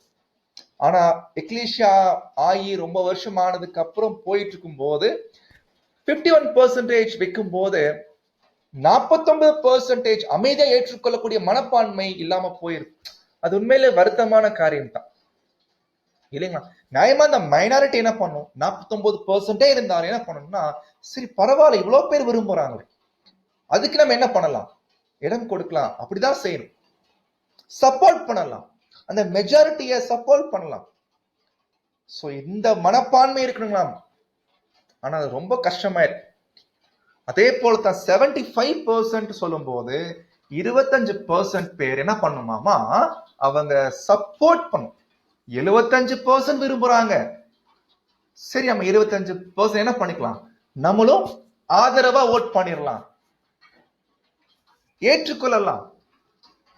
ஏன்னா ஏற்றுக்கொள்ளனா நம்ம சண்டை பண்ணிட்டு இருப்போம், அது எப்படி வரக்கூடாது, வைக்க கூடாது, இல்லைங்களா? அப்படி இருக்கக்கூடாது. சோ இது சுத்த மனசுல அந்த விஷயத்தை புரிஞ்சுக்கணும், சப்போர்ட் பண்றவங்களா இருக்கணும். அப்ப சொல்றாரு அந்த நேரத்துல அன்பின் ஆவி அங்க செயல்பட வேண்டி இருக்குது. ஏன்னா மெஜாரிட்டி இவ்வளவு பேர் ஒரு பிரதரை விரும்புறாங்கன்னா மைனாரிட்டி அதை நாம எதிர்க்க கூடாது, மாறாக சப்போர்ட் பண்ணும், மெஜாரிட்டியோட சப்போர்ட் பண்ணணும். ஈவன் அது 51% இருந்தாலும் கூட 49 பேர் அன்பின் ஆவியில சபையாருடைய நன்மையை கருதி அதை ஏற்றுக்கொள்ளணும். அப்பதான் என்ன வரும் தெரியுங்களா, அனானிமஸ் ஓட்டு. அனானிமஸ்னா 100% ஓட்டு. அப்போ அன்பு இந்த விஷயத்துல கரெக்டா அங்க முயற்சி எடுக்கணும். ஸோ இந்த பாயிண்ட் அங்க பிரதர் அங்க சொல்றதை கண்டுபிடிக்கிறோம். ஸோ இந்த மாதிரி இருந்துச்சுன்னா ரொம்ப ஆரோக்கியமா இருக்கும். ஆனா இதெல்லாம் பாயிண்ட் நம்ம விற்கிறோம். ஏன்னா நம்ம காலம் கடந்து வந்தாச்சு இல்லைங்களா? காலங்கள் ரொம்ப கடந்து வந்தாச்சு. இவ்வளோ பாயிண்ட்ஸ் எடுத்தாலும் கூட நம்ம இந்த இப்ப பிரசன்ட் கண்டிஷன் பாத்தீங்கன்னா அன்பு என்று காட்டுற விஷயத்துல அது ரொம்ப கஷ்டமாயிடும். ஸோ அப்போ இந்த ஒரு நிலை காணப்படுது சகோதர சகோதரிகளே. அப்போ பிரதர் சில ஆலோசனை கொடுக்குறாங்க, ரொம்ப அழகான ஆலோசனை. என்ன கொடுக்குறாங்கன்னா, பாருங்க ஒரு கேள்வி கேட்டிருக்கிறாங்க பிரதர்ஸ் கிட்ட. என்னன்னா, பிரதர் எங்க எக்லீஷியால யாருமே தகுதி இல்லை பிரதர். தகுதி என்பது எந்த மூப்பருக்குமே இல்லை. ஒரு இந்த ஒரு தேவடி வேலை செய்வதற்கான ஒரு மூப்பருக்கான தகுதி யாருக்குமே இல்லை பிரதர். அப்ப நாங்க என்ன பிரதர் பண்றது சொல்லுங்க. நாங்க யாருமே தேர்ந்தெடுக்க கூடாதா? தகுதி இருந்தா தேர்ந்தெடுக்கலான்றீங்க, ஆனா யாருமே இல்லையே. போன கிளாஸ்ல பார்த்தோம் இல்லைங்களா, ஒரு இந்த வேலைகளை செய்யணும்னா மூப்பரா இருக்கணும். ஆனா சபையில மூப்பர் கூட யாருமே இல்லை. எல்லாம் குழந்தைகளா இருக்கிறாங்க, இளைஞரா இருக்கிறாங்க. ஆனா ஒரு மூப்பர் என்ற நிலைமையில கூட இல்லை. ஒருவேளை மூப்பர்கள் இருந்தாலும் தகுதிகள் இல்லை. அது என்ன தகுதிகள் வரக்கூடிய கிளாஸ்ல பார்க்கலாம். அப்ப சொல்றாங்க என்ன பிரதர் பண்ணலாம்? அதுக்கு பிரதர் அழகா சொல்றாரு பதில். ஒரு வேலை அப்படி இருந்துச்சுன்னா அந்த மாதிரி விஷயங்கள்ல, ஏன்னா இது ஒரு எக்லீஷியாக்கு மாறுபடும். சில நேரம் தப்பா கூட புரிஞ்சிருக்கலாம், எக்லீஷியா தெரியல. ஒருவேளை சரியா புரிஞ்சிருக்கும் பட்சத்துல ஒருவேளை இந்த மாதிரி நிலைமைகள் எக்லீஷியால இருந்துச்சுன்னா ரொம்ப நல்லது. என்னன்னா, யாரையும் நீங்க தேர்ந்தெடுக்க வேணாம், விட்டுருங்க. யாரும் இல்லைன்ட்டீங்களா, விட்டுருங்க. அப்புறம் எப்படி பத்தி எக்லீஷியாவை ஒவ்வொரு வாரமும் எப்படி யாரு வழி நடத்துவா? யாராவது ஒரு பிரதர் லீட் பண்ணுமா இல்லைங்களா? ஒரு மீட்டிங் அரேஞ்ச் பண்றதா இருக்கட்டும், மீட்டிங் கண்டக்ட் பண்றதா இருக்கட்டும், எம்சி பண்றதா இருக்கட்டும், யாரு பண்ணுவா? ஆனா கண்டிப்பா ஒரு பாயிண்ட் கிளியர், மூப்பரா இருக்கணும் முதல்ல. ரெண்டாவது தகுதிகள் அங்க இருக்கணும். இது இல்லாம ஒருத்தர் மூப்பரா தேர்ந்தெடுக்க கூடாது. அப்ப சபையில யாருமே இல்லைன்னா யாரையும் தேர்ந்தெடுக்காதீங்க. தப்பி தவறி நீங்க யாரும் இல்லைன்னு சொல்லிட்டு ஒரு குழந்தைகளையோ இல்ல இளைஞர்களையோ தேர்ந்தெடுத்துறாதீங்கன்ட்டு. வெயிட் பண்ணுங்க. அவர் சபையில யாராவது மூப்பராக வளர்ச்சிக்குள்ள வருவாங்க பாத்தீங்களா, அந்த டைம் வரைக்கும் வெயிட் பண்ணுங்கன்ட்டார். அது வரைக்கும் நீங்க எலெக்ஷன் வேணாம் பண்ணாதீங்கன்ட்டார். அப்படின்னா அது வரைக்கும் நாங்க என்ன பண்ணட்டேன், அது வரைக்கும் நாங்க என்ன செய்ய? அதுக்கான பதில பிரதர் 6th வால்யூம்ல கொடுத்துருக்காங்க. என்ன கொடுத்துருக்காங்கன்னா, ஒரு எச்சரிப்பு சொல்றாரு அங்க. அதாவது என்ன பாத்தீங்கன்னா சகோதர சகோதரிகளே, அதாவது எலெக்ஷன்ல ஒருத்தர் எல்டர் வரல, அப்படி யாருமே எலெக்ட் ஆகல. ஒரு மூப்பர் கூட எலெக்டே ஆகல. ஏன்னா சபையார் யாருக்குமே ஒரு பிரதர் கூட 75% வரவே இல்லை. இந்த பெர்சன்ட்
சொல்றது சுத்த மனசுல சொல்றாங்க.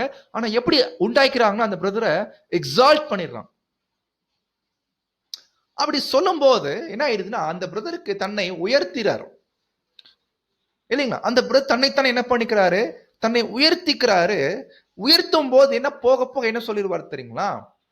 இது நான் எடுத்த ஃபாலோ கிளாஸஸ், இது என்னுடைய ஏரியா, நான் பார்த்து கவர் பண்ண ஏரியா. ஸோ இவங்க நான் பார்த்துக்கிறேன், இவங்க என்னுடைய ஜனங்கள். இந்த அது நான் கிளாஸ் எடுத்து வந்த ஜனங்கள், என்னை பின்பற்றி வரக்கூடிய மை ஃபாலோவர்ஸ் சொல்றாரு பாருங்க. எப்படி பாயிண்ட் பேசுறாரு பாருங்க. இது பிரதர் சொல்றாருங்க. இன்னும் ஒரு படி மேல போச்சுன்னா நம்ம இன்னொன்னு சொல்லுவோம் இல்லைங்களா? மை ஸ்டூடெண்ட் சொல்லிடுவோம்.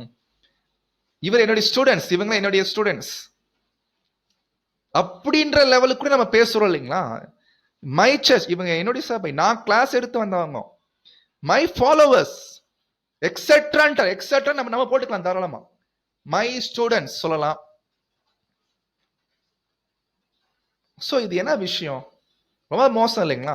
ஆனா சபை ஜனங்கள் மேல தப்பு இல்லைங்களா? அவங்க தெரியாம இல்ல சுத்தன்புல பிரதர்ஸ் உயர்த்திடுறாங்க. அவங்களும் என்ன பண்ணிக்கிறாங்க, அதுக்கேற்ற மாதிரி தங்களை உயர்த்திக்கிறாங்க.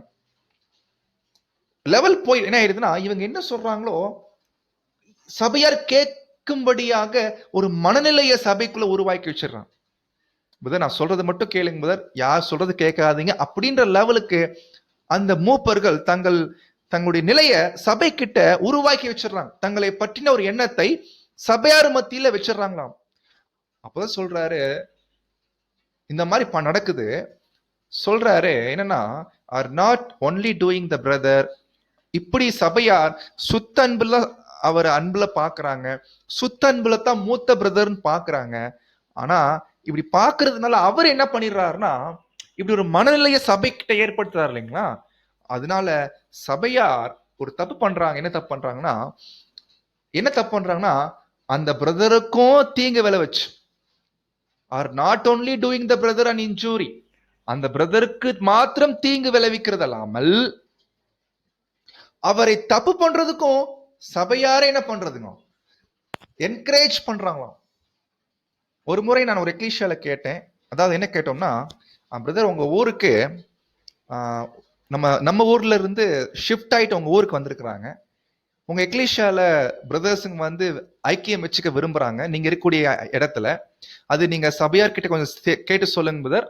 பிரதர்ஸ் வந்து இந்த ஊரை சேர்ந்தவங்க இப்ப அங்க வந்திருக்கிறாங்க, ஐக்கியத்தை தொடரலாமா அதுக்கு மட்டும் நீங்க கேட்டு சொல்லுங்க சொல்லி நம்ம கேட்டோம். அதுக்கு அந்த எக்லீஷியாவுடைய எல்டர் என்ன பண்ணாங்கன்னா, பிரதர் என்ன சொன்னாங்க, பிரதர் சாரி பிரதர் நாங்க எக்லீஷியால கேட்கல, மாறாக எங்க கிளாஸ் எடுத்த பிரதர் அவர்கிட்ட தான் நாங்க கேட்போம். ஒரு எல்டர் சொல்றாரு இருப்பாரு, எங்களுக்கு கிளாஸ் எடுத்த பிரதர் என்ன சொல்றாரோ அதான் கேட்போன்ட்டார். சொன்ன மாதிரி அவர் என்ன சொன்னார் தெரியுங்களா? வேணான்ட்டார். அந்த 2 பேரை அனுமதிக்காதீங்கன்ட்டார். உடனே என்ன பண்ணிட்டாங்கன்னா அந்த பிரதர் என்கிட்ட ரிப்ளை பண்றார், பிரதர் வேணாம் பிரதர்ன்ட்டார். அப்ப நம்ம கேட்டோம், பிரதர் எக்லீஷியால கேட்டீங்களா சொல்லும் போது, இல்ல பிரதர் எக்லீஷியால கேட்கல. ஏன்? இல்ல பிரதர் எங்களுக்கு பிரதர் என்ன சொல்றாரோ அதன் படித்தான் நாங்க செய்வோம். என்ன தப்பு பாத்தீங்களா? இன்னைக்கு நடக்குது. இது நான் இப்ப பேசின உதாரணம் நடந்த சம்பவம். ரீசெண்டா இந்த ஒரு லாக்டவுன் சமயத்துக்கு முன்னாடி நடந்த சம்பவம். இதை நம்ம யோசிக்கணும் சகோதரிகள். இது நல்ல விஷயமே இல்லை. இன்னும் ஒரு இடத்துல ரொம்ப ஆச்சரியமா இருக்கு.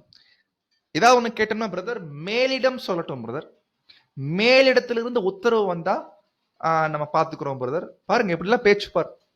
மேலிடம்ங்களாமா. யாரு கிளாஸ் சொல்லி கொடுத்த பிரதர்ஸ் இருப்பாங்க பாத்தீங்க, அந்த எக்லீஷியா, அங்க வந்து மேலிடம். ஒருவேளை அவங்க ரொம்ப வருஷமா அங்க வேதமானவரா இருக்கலாம், அவங்கள மேலிடம். இன்னும் சில பேர் ஹெட் குவார்டர்ஸ் வேற வச்சுக்கிறாங்க, பேர் ஹெட் குவார்டர்ஸ் அங்க வச்சுக்கிறாங்க. அவங்க என்ன சொல்றாங்களோ இங்கதான். இன்னும் ஒரு படி மேல போய் பொது காரியதரிசி அவர் என்ன சொல்றாரோ அதுதான் எக்லீஷியால இம்ப்ளிமெண்ட் பண்றது. யாரு மிஸ்டேக்? இது அவர் பண்றது தப்பு. என்கரேஜ் பண்றது யார்? சபை. தயவு செய்து பண்ணாதீங்க. நீங்க சுத்தன்புல பண்றீங்க, ஆனா வேணாம், ரொம்ப தப்பா போயிருது. நீங்களும் தப்பு பண்றீங்க, அவரையும் பண்றது தப்பு பண்ண வைக்கிறீங்க. சோ இதனால என்ன ஆயிடுதுன்னா, சபையார் சபையுடைய தலையாகிய தலைக்கு உண்மையற்றவர்களாக மாறிறாங்க. they are disloyal to the real head of the church. என்ன பாயிண்ட் பாத்தீங்களா? ஸோ இதை திங்க் பண்ணி பார்க்கணும் அன்பான சகோதர சகோதரிகளே. சொல்றாரு ரீப்ரிண்ட் 4008ல ரொம்ப இன்ட்ரெஸ்டிங் பாயிண்ட் எனக்கு. Neither should there be any dispute or division as respect brother Russell or any other brother. பொதுவா எக்லீஷியால வாக்குவாதங்கள் வரும். ஒரு படி மேல போய் டிவிஷன் கூட வருதுன்னே வச்சுக்கோங்க. ஆனா ரீசன் என்னவா இருக்கும்? ரீசன் சத்தியமா இருக்கா? கரெக்ட். ஒரு எக்லீஷியால டிவிஷன் நடக்குதுன்னா சத்தியத்தின் நிமித்தமா டிவிஷன் நடக்குதா, பிரிவு நடக்குதா, வேதம் அங்கீகரிக்கும். ஏன்னா வேதத்தின் படி அது ரைட். நம்மளாம் பேர் சபை விட்டு வந்திருக்கிறோம், என்ன காரணம்? சத்தியம். சத்தியம் இல்லாத இடத்துல இருக்க முடியாது இல்லைங்களா? இதான் ரீசனா இருக்கணும், வேற எந்த ரீசன் சொல்ல முடியாது. ஒருவேளை டாக்டரின் சரியில்லை, ஒழுங்குகள் இல்லாம இருக்குது, அதனால நான் டிவிஷன் ஆயிட்டேன்னா ஓகே. ஆனா என்ன காரணம் சொல்லக்கூடாது தெரியுங்களா? இன்னைக்கு ஒரு எக்லீஷியாவுமே சகோதர சகோதரி திங்க் பண்ணணும். இவ்வளோ நாட்கள் நிறைய செப்பரேஷன் ஆயிருக்கு. நான் செப்பரேட் ஆயிட்டு போயிருக்கிறேன். என்ன காரணம்? யாரை பார்த்து போனேன், இல்லை எதை பார்த்து போனேன்? கேட்கணும் கேள்வி. Brother Russell or any other brother? இன்னைக்கு இதுதான் நடந்திருக்கு அன்பான சகோதரம். யோசிக்கணும்.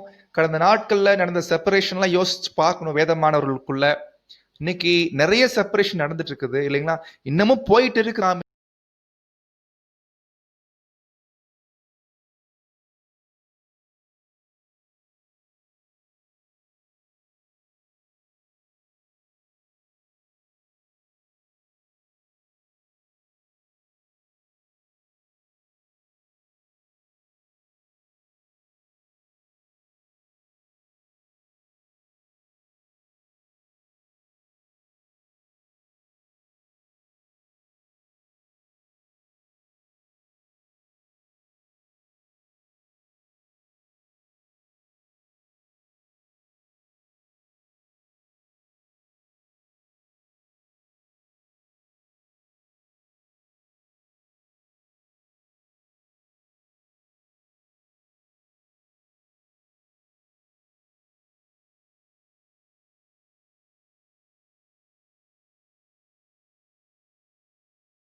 ஓட்டிங்ல எதிர்ப்பு காமிங்க, அது வரைக்கும் விட்டுருங்க.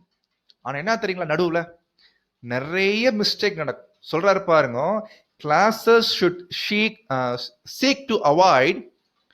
சபையார் ரெண்டு விஷயத்தை அவாய்ட் பண்ணணும், தவிர்க்கணும். என்னன்னா கேப்சியஸ்னஸ் அண்ட் ஃபால்ட் ஃபைண்டிங். என்னன்னா எதையாவது குறை கண்டுபிடிச்சிட்டே இருக்குதுங்க.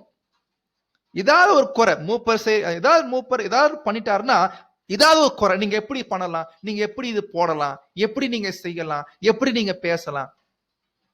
அது பெரிய விஷயமே இருக்காது, ஒண்ணுமில்லாத விஷயமா இருக்கும். அதனால அவர் ஒரு மூப்பர் ஒரு விஷயம் பண்றாருன்னா சபைக்கு இடர்கள் உண்டாக்கக்கூடிய காரியமா இருந்துச்சுன்னா கேட்கலாம், தப்பில்லை. ஆனா ஒரு விஷயம் இருக்காது, ஆனா குறை கண்டுபிடிக்கக்கூடிய மனப்பான்மை சபையார் தவிர்க்கணும். அடுத்து சொல்றாரு ஃபால்ட் ஃபைண்டிங், குற்றம் கண்டுபிடிக்கிறது. ஏதாவது மிஸ்டேக் பண்ணுவாரா, ஏதாவது வார்த்தையில தப்பு பண்ணுவாரா, இல்ல ஏதாவது தவறு பண்ணுவாரா அப்படின்னு குற்றம் கண்டுபிடிக்கிற மைண்டு. குறை பாருங்க, ரெண்டு விஷயம், குறைய பாக்குறது, ஏதாவது குறை இருக்கான்னு செக் பண்றது, குறைய கண்டுபிடிக்கிறது, அப்புறம் குற்றம் கண்டுபிடிக்கிறது, ரெண்டுமே தப்புன்ற. தயவு செய்து மூப்பர்கள் உங்களுக்கு ஊழியம் பண்றாங்கன்னா அவங்களுடைய அர்ப்பணிப்பு ஆவியை கொஞ்சம் பாருங்க. எவ்வளவு தூரம் உங்களுக்கு அர்ப்பணிப்பு பண்ணிருக்கிறாங்க, சபையாருக்காக அவங்களுடைய சாக்ரிஃபைஸ் எந்த அளவுக்கு பண்ணிருக்கிறாங்க. அந்த அர்ப்பணிப்பின் ஆவியை பாருங்க. சத்தியத்தின் மேலையும் இல்லைங்களா, அவங்க பெற்றுக்கூடிய தாளந்துகளை எப்படி பயன்படுத்துறாங்க, அதை கொஞ்சம் பாருங்க. அதை பார்த்து அவர்களுடைய ஆவியை கொஞ்சம் கனப்படுத்துங்க, எஸ்டீம் பண்ணுங்க என்ற. ஏதாவது ஒண்ணுமில்லா விஷயத்துக்கு குறை கண்டுபிடிக்கிறது, குற்றம் கண்டுபிடிக்கிறது என்ன ஆயிருதுன்னா அவங்களுக்கு உற்சாகமா வேலை செய்ய முடியாம போயிருதுங்க. ஒரு கட்டத்துல வெக்ஸ் ஆயிட்டு இது வேணாம் சொல்லி போயிடுறாங்க. இது கூட நடந்த சில இடங்கள் நடக்குது. பிரதர் நாட்கள் பேசியிருக்கிறாங்க. சில எக்லீஷியா எல்டர்ஸ் என்ன பண்ணிடுறாங்க தெரியுங்களா, சபைக்கு முன்னாடி சொல்லிட்டு, இல்ல பிரதர் என்னால இதுக்கு மேல வேலை செய்ய முடியல, நீங்க எல்லாரும் குறைய சொல்றீங்க, எனக்கு ஒன்றும் புரியல, எனக்கு ரொம்ப கஷ்டமாயிட்டு இருக்குது, சோ தொடர்ந்து வேலை செய்வதற்கு மனசு வர மாட்டேங்குது, விரக்தியில போயிடுறான். சோ இந்த மனமே சபையார் உருவாக்க கூடாது. இதெல்லாம் எபிரேய புஸ்தகத்துல வசனம் படிக்கிறோம் இல்லைங்களா இல்லைங்களா. சோ அப்போ இந்த விஷயம் தான் நம்ம கண்டுபிடிக்கும். அடுத்த பாயிண்ட் பாருங்க, ரொம்ப இம்பார்ட்டன்ட் பாயிண்ட் சொல்றாரு, ரொம்ப யோசிக்க வேண்டிய point. we should consider what is satisfactory to majority of the class. அதாவது சபையில ஏற்கனவே பார்த்தது போல மெஜாரிட்டி தான், மெஜாரிட்டியுடைய விருப்பத்தின்படி தான் எக்லீஷியால அங்க போவது ஆரோக்கியமா இருக்கும். அதுதான் நன்மையான விஷயம், திருப்தியா இருக்கும். மெஜாரிட்டி என்ன முடிவு எடுக்கிறாங்க அதன்படி எக்லீஷியா அங்க போச்சுன்னா பிரச்சனை இல்லை. அதற்காக அந்த சமயத்துல மைனாரிட்டி என்ன பண்ணக்கூடாதுன்னா, தங்களுடைய உரிமைகள் மறுக்கப்பட்டு சொல்லிட்டு பிரச்சனைகளை எழுப்புகிறவர்களாக காணப்படக்கூடாது. இது நிறைய இடங்கள் நடக்கும். ஒருவேளை 75% விரும்புறாங்கன்னா 25% விரும்ப மாட்டாங்க. சரி பரவாயில்ல, நம்ம சப்போர்ட் பண்ணலாம்னு நினைக்காம தங்களுடைய கருத்துகளையும் தங்களுடைய உரிமைகளையும் மறுப்பு மறுத்துட்டாங்க சொல்லிட்டு இல்லைங்களா. பாருங்க, a minority of the class should not feel at liberty. எனக்கு உரிமை இருக்குன்னு சொல்லிட்டு அந்த மைனாரிட்டி இருக்கிறாங்க பாத்தீங்களா, அவங்க என்ன பண்ணக்கூடாதுன்னா to distract class, stir up strife, சபைக்குள்ள திசை திருப்பி சபைக்குள்ள கலகத்தை பிரச்சனைகளை தூண்டி விட்டுறக்கூடிய விஷயத்த அது பண்ணக்கூடாது. அது அந்த மாதிரி நினைக்கவே கூடாதுன்ற, அது செய்யக்கூடாதுன்ற, நல்ல விஷயம் இல்லைன்ற. அப்ப என்ன பண்ணணும்? Simply because methods which the minority prefer have not been accurately followed. இது உண்மைதான். சில நேரங்களில் பார்த்தீங்கன்னா இன்னொரு ஆச்சரியமான பாயிண்ட் என்னன்னா, மெஜாரிட்டி தப்பான முடிவு எடுப்பாங்க, ஆனா சில இடங்கள்ல மைனாரிட்டி கரெக்டா எடுப்பாங்க. அது கூட சில விஷயம் நடக்கு. சில எக்லீஷியால மெஜாரிட்டி தப்பா முடிவு எடுப்பாங்க, ஆனா மைனாரிட்டி கரெக்டா பண்ணுவாங்க. அப்போ மெஜாரிட்டி படித்தான் நடக்கும்னு சொல்லும் போது, இப்ப மைனாரிட்டி உடைய நியாயமான விஷயங்கள் மறுக்கப்படும் போது அதுக்காக அவங்க என்ன பண்ணிடக்கூடாதுன்னா சபைக்குள்ள கலகத்தையோ பிரச்சனையோ ஏற்படுத்தக்கூடிய வேலைகள் செய்ய வேண்டாம். சரி மெஜாரிட்டி தப்பான காரியத்தான் பண்ணிருக்கிறாங்கன்னா சரி பரவாயில்ல, இருக்கட்டும், 1 year தானே, இருந்துட்டு போட்டோம், அமைதியா. ஏன்னா பாருங்க, ஒரு விஷயம் மறக்க கூடாது, சபையுடைய தலைவர் கர்த்தர் எல்லாத்தையும் பார்த்துட்டு இருக்காருங்க இல்லைங்களா. அவர் பார்க்கிறா சொல்லும் போது நம்ம கவலைப்பட தேவையே இல்லை. தலை இருக்கும் போது நம்ம என்னதான் சீர்திருத்தம் கொண்டு வரேன் இல்ல சண்டை பண்ணி ஏதாவது பண்றேன்னா வேஸ்ட். நம்ம அது வேணாம், சபைக்குள்ள பிரச்சனை கொண்டு வர வேணாம், விட்டுருங்க. கர்த்தர் பார்த்துக்குவார். நம்முடைய நியாயமான கருத்தை சொல்லியாச்சு, அதோட விட்டுறலாம். நியாயமான விஷயங்கள் ஒரு டைம் சொல்லி விட்டுற வேண்டித்தான். அதுக்காக போய் சண்டை பண்ணிட்டு வலியுறுத்தி சண்டை பண்ணிட்டு இருக்கிறது அது வேணாம். சோ இதெல்லாம் அருமையான ஆலோசனைகள், நம்ம யோசிச்சு பார்க்கணும் சகோதர சகோதரிகளே. சோ இந்த ஒரு விஷயம் நம்ம கண்டுபிடிக்கிறோம். அப்போ சபைக்குள்ள செப்பரேஷன் நடக்குது அப்படின்னா பொதுவா டிவிஷன் எப்படின்னா வரும், 2 பேருடைய 2 குரூப்பா ஃபார்ம் ஆயிடுவாங்க. ஃபர்ஸ்ட் மனதளவுல ஃபார்ம் ஆயிடுவாங்க, சரியா பேச மாட்டாங்க, கை கொடுக்க மாட்டாங்க. பட் இதெல்லாம் ரொம்ப தப்பு இல்லைங்களா. சோ இது ரொம்ப ரொம்ப தவறான விஷயம். இது நம்ம எதிர்க்கணும். சத்தியத்தின் படினா பரவாயில்லைங்க, ஆனா சத்தியம் கரெக்ட். ஆனா மற்ற விஷயங்கள் பிரதர்ஸ் நிமித்தமாவோ பிரதர்ஸுங்களை மேல அன்பு வச்சுக்கிட்டு சபைக்குள்ள 2 குரூப் ஆகிறது அது நல்ல விஷயமே இல்லைங்க. கை கொடுக்கறது இல்லைங்க, நல்ல ஒரு ஃப்ரீ மனசுல பேசுறது இல்லைங்க.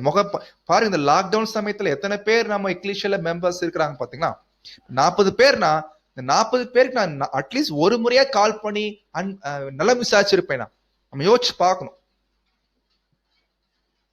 முன்ன மாதிரி இருக்கக்கூடிய சகோதரர்கிட்ட பழகக்கூடிய பழக்கம் இப்ப நமக்குள்ள இருக்கான்னு செக் பண்ணும்.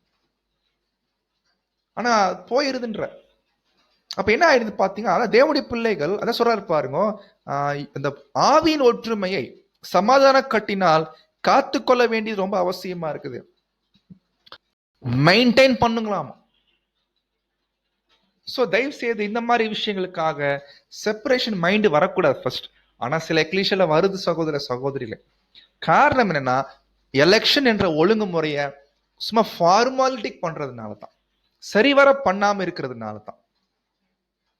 குழந்தைகளை நியமிச்சிருவாங்க, இளைஞர்களை நியமிச்சிருவாங்க, இல்ல தகுதி இல்லாதவர்களை கூட சபையார் மெஜாரிட்டி என்ன பண்ணிடுவாங்கன்னா நியமிச்சிருவாங்க. அப்ப மைனாரிட்டி என்ன பண்றாங்கன்னா ரொம்ப கஷ்டமாயிருது. அமைதியாயிட்டான பிரச்சனை இல்லை, ஆனா நீதி நியாயம் பேசும்போது சண்டை பண்ற அளவுக்கு போயிருது. ஒரு லெவல்ல பாத்தீங்கன்னா அந்த யூனிட்டி ஆஃப் ஸ்பிரிட் ரொம்ப கஷ்டமா. எக்லீஷியா வருவோம் போவோம், ஆனா முன்ன மாதிரி ஒரு அந்யோன்யம் இல்லாம போயிடும். என்ன பண்றது? இதுக்கு ஒரு வழி, ஏன்னா இது சில விஷயம் தவிர்க்க முடியாம தான் இருக்கு. காரணம் என்னன்னா, நம்ம பண்ற ஒழுங்கு சரியா போயிட்டோம்னா இந்த லெவல் கூட வந்திருக்காது. ஆனா பண்ணாம போயிட்டோம், வந்துருச்சு, இந்த மாதிரி நிலைமை ஆயிருச்சு. ஆவின் ஒற்றுமை பிரச்சனை வந்துருச்சு நமக்குள்ள. அப்ப என்ன பண்றது சொல்றாரு பாருங்க, அருமையான ஆலோசனை பிரதர் கொடுக்கிறாரு. ஆனாலும் கூட nevertheless a division of the class for time would certainly be preferable to continual strife. என்னன்னா, எக்லீஷியா வந்தாலே சண்டை, எக்லீஷியா வந்தாலே பிரச்சனை, கலகம் ஆயிட்டே இருக்கு. இந்த லெவலுக்கு ஒரு எக்லீஷியா நடந்துட்டு இருந்துச்சுன்னா அந்த மாதிரி டைம்ல நீங்க என்ன பண்ணுங்க, தயவுசெய்து கொஞ்சம் செப்பரேஷன் ஆயிடும். கொஞ்ச நாளைக்கு நீங்க தனியாவே இருங்கன்ட்டு. ஏன்னா நீங்க ஒரு வாரம் சத்தியம் கேட்க வர இடத்துல சப்ஜெக்ட் கேட்ட முடிச்சுட்டு அதுக்கப்புறம் விவாதம் பண்ண ஆரம்பிச்சுறீங்க, இல்லைன்னா ஒரு யூனிட்டி இல்லாம போயிருது. எக்லீஷியா வந்து முடிச்சோடனே கிளம்பிடுது வீட்டுக்கு. ஸோ அப்போ என்ன விஷயம், வேணாம் விட்டுருங்க. அந்த மாதிரி டைம்ல எக்லீஷியா வந்தாலே பிரச்சனை வருது அப்படின்னா தயவு செய்து அப்படிப்பட்ட நிலைமை இருந்துச்சுன்னா அந்த டைம்ல தான் பிரதர் சொல்றாங்க டிவிஷன் நல்லதுன்ற. ஓகே, டிவிஷன் பண்ணிக்கலாம். ஏன்னா நீங்க எக்லீஷியா வர்றீங்க, சண்டை பண்ணிட்டு அன்பு காமிக்காம போயிட்டு இருக்கிறீங்க அப்படின்னா அது உங்க ஆவிக்குரிய வளர்ச்சிக்கு பாதிப்பா போயிடும். அதுக்கு பேசாம நீங்க டிவிஷன் ஆகுறது ரொம்ப நல்லது அப்படின்னு பிரதர் அங்க கொடுக்குறாங்க. ரீப்ரிண்ட் 5:9-29. உண்மை என்னென்ன சகோதர சகோதரிகளே, இன்னைக்கு பாருங்க, இன்னைக்கு நான் ஒரு இடத்துல நம்ம விசாரிச்சோம். அதாவது நம்ம மத்தியில வேத மாணவர்கள் மத்தியில எலெக்ஷன் பண்றது இல்லை. காரணம் என்னன்னு நம்ம கேட்கறதுக்கு முயற்சி நம்ம விரும்பிட்டோம். அப்போ ஒரு பிரதர் மூலமா நம்ம கற்றுக்கொண்டோம் என்னன்னா, ஏன் பிரதர் நீங்க வந்து எலெக்ஷன் பண்றது இல்லைன்னா அது காரணம் என்ன சொல்றாங்க தெரியுங்களா? பிரதர் நீங்க பாருங்க, நீங்க எலெக்ஷன் பண்றீங்க, நீங்க எலெக்ஷன் பண்றதுனாலதான் உங்களுக்குள்ள எவ்வளவு செப்பரேஷன் நடக்குது, எவ்வளவு பிரச்சனை வருது. அப்ப நீங்க எலெக்ஷன் பண்றதுனால தானே வருது. பாருங்க, நாங்க எலெக்ஷன் பண்ணாமலேயே எவ்வளவு ஒற்றுமையா இருக்கிறோம் பாத்தீங்களா, எங்களுக்குள்ள அன்பு இருக்கு பாத்தீங்களா. இப்ப நாங்க உங்களை பார்த்தா நாங்க என்ன பண்றது இல்ல, எலெக்ஷன் பண்றது இல்லைன்னு சொல்லி காரணம் சொல்றாங்க. எப்படி பாத்தீங்களா? நம்ம சொல்லிட்டு இருக்கிறோம் அவங்க வால்யூம்ஸ் ஃபாலோ பண்றது இல்ல, வால்யூம்ஸ் ஃபாலோ பண்றது இல்லைன்னு. ஆனா ரியல் ரீசன் என்ன தெரியுங்களா? அவங்க ஆக்சுவலி நம்மளே பார்த்து அவங்க ஃபாலோ பண்றது இல்லை. நம்மளே பார்த்து நமக்குள்ள பிரச்சனை வருது இல்லைங்க, டிவிஷன் ஆகுது இல்லைங்களா, அதை பார்த்து அவங்க தப்பா புரிஞ்சுக்கிட்டாங்க. ஆனா விஷயம் அவங்களுக்கு தெரியல, நம்ம ஃபாலோ பண்ற எலெக்ஷன் மெத்தடே ஃபார்மாலிட்டி மெத்தட் இன்னும் அவங்களுக்கு தெரியாம இருக்கு. நம்ம வால்யூம்ஸ் படியோ பைபிள் படியோ பண்றது இல்லைங்க. இதை நம்ம ப்ரூஃப் பண்றதுக்கு வரக்கூடிய கிளாஸஸ்ல நிறைய பாயிண்ட்ஸ் வைக்க போறோம். எலெக்ஷன் எப்படி பண்ணணும், பைபிள்ல என்ன சொல்லுது, பிரதருடைய ரைட்டிங்ஸ்ல எப்படி பிரதர் ரிசல்ட் டைம்ல பண்ணிருக்கிறாங்க என்பதற்கான ரொம்ப கிளியர் பிக்சர். எலெக்ஷன்னா இப்படித்தான் இருக்கணும் என்பதை அருமையா பார்க்க போறோம். அது கண்டுபிடிச்சதுக்கு அப்புறம் நமக்கே கஷ்டமாயிடும், இவ்வளோ நாள் எலெக்ஷன்ல ஃபார்மாலிட்டி பண்ணிட்டு இருந்துக்கோமா அப்படின்னு நமக்கே அங்க கோவம். சோ பிரச்சனை நம்ம கிட்ட இருக்குது, நம்மளே பார்த்து அவங்க தப்பா புரிஞ்சுக்கிட்டு பண்ணாம போயிட்டாங்க. சோ தேவனுடைய ஒழுங்குமுறை, தேவனால் ஏற்படுத்தப்பட்ட ஒழுங்குமுறை, இதுல பிரச்சனை இல்ல. பிரச்சனை என்னன்னா கை கொள்ற நம்ம கிட்ட தான் பிரச்சனை, சரியா பண்ணாம விட்டோம். அதை பார்க்கறதுனால தான் அவங்களுக்கு என்ன ஆயிடுச்சுன்னா இது மேல அதிருப்தி ஆயிடுச்சு. ஆனா சகோதர சகோதரிகளே, சோ நம்ம புரிஞ்சுக்கணும், சபையில அன்பு வரணும்னா, சமாதானம் வரணும்னா அது நீதியுடன் இருக்கக்கூடிய சமாதானம் தான் ரொம்ப முக்கியம்.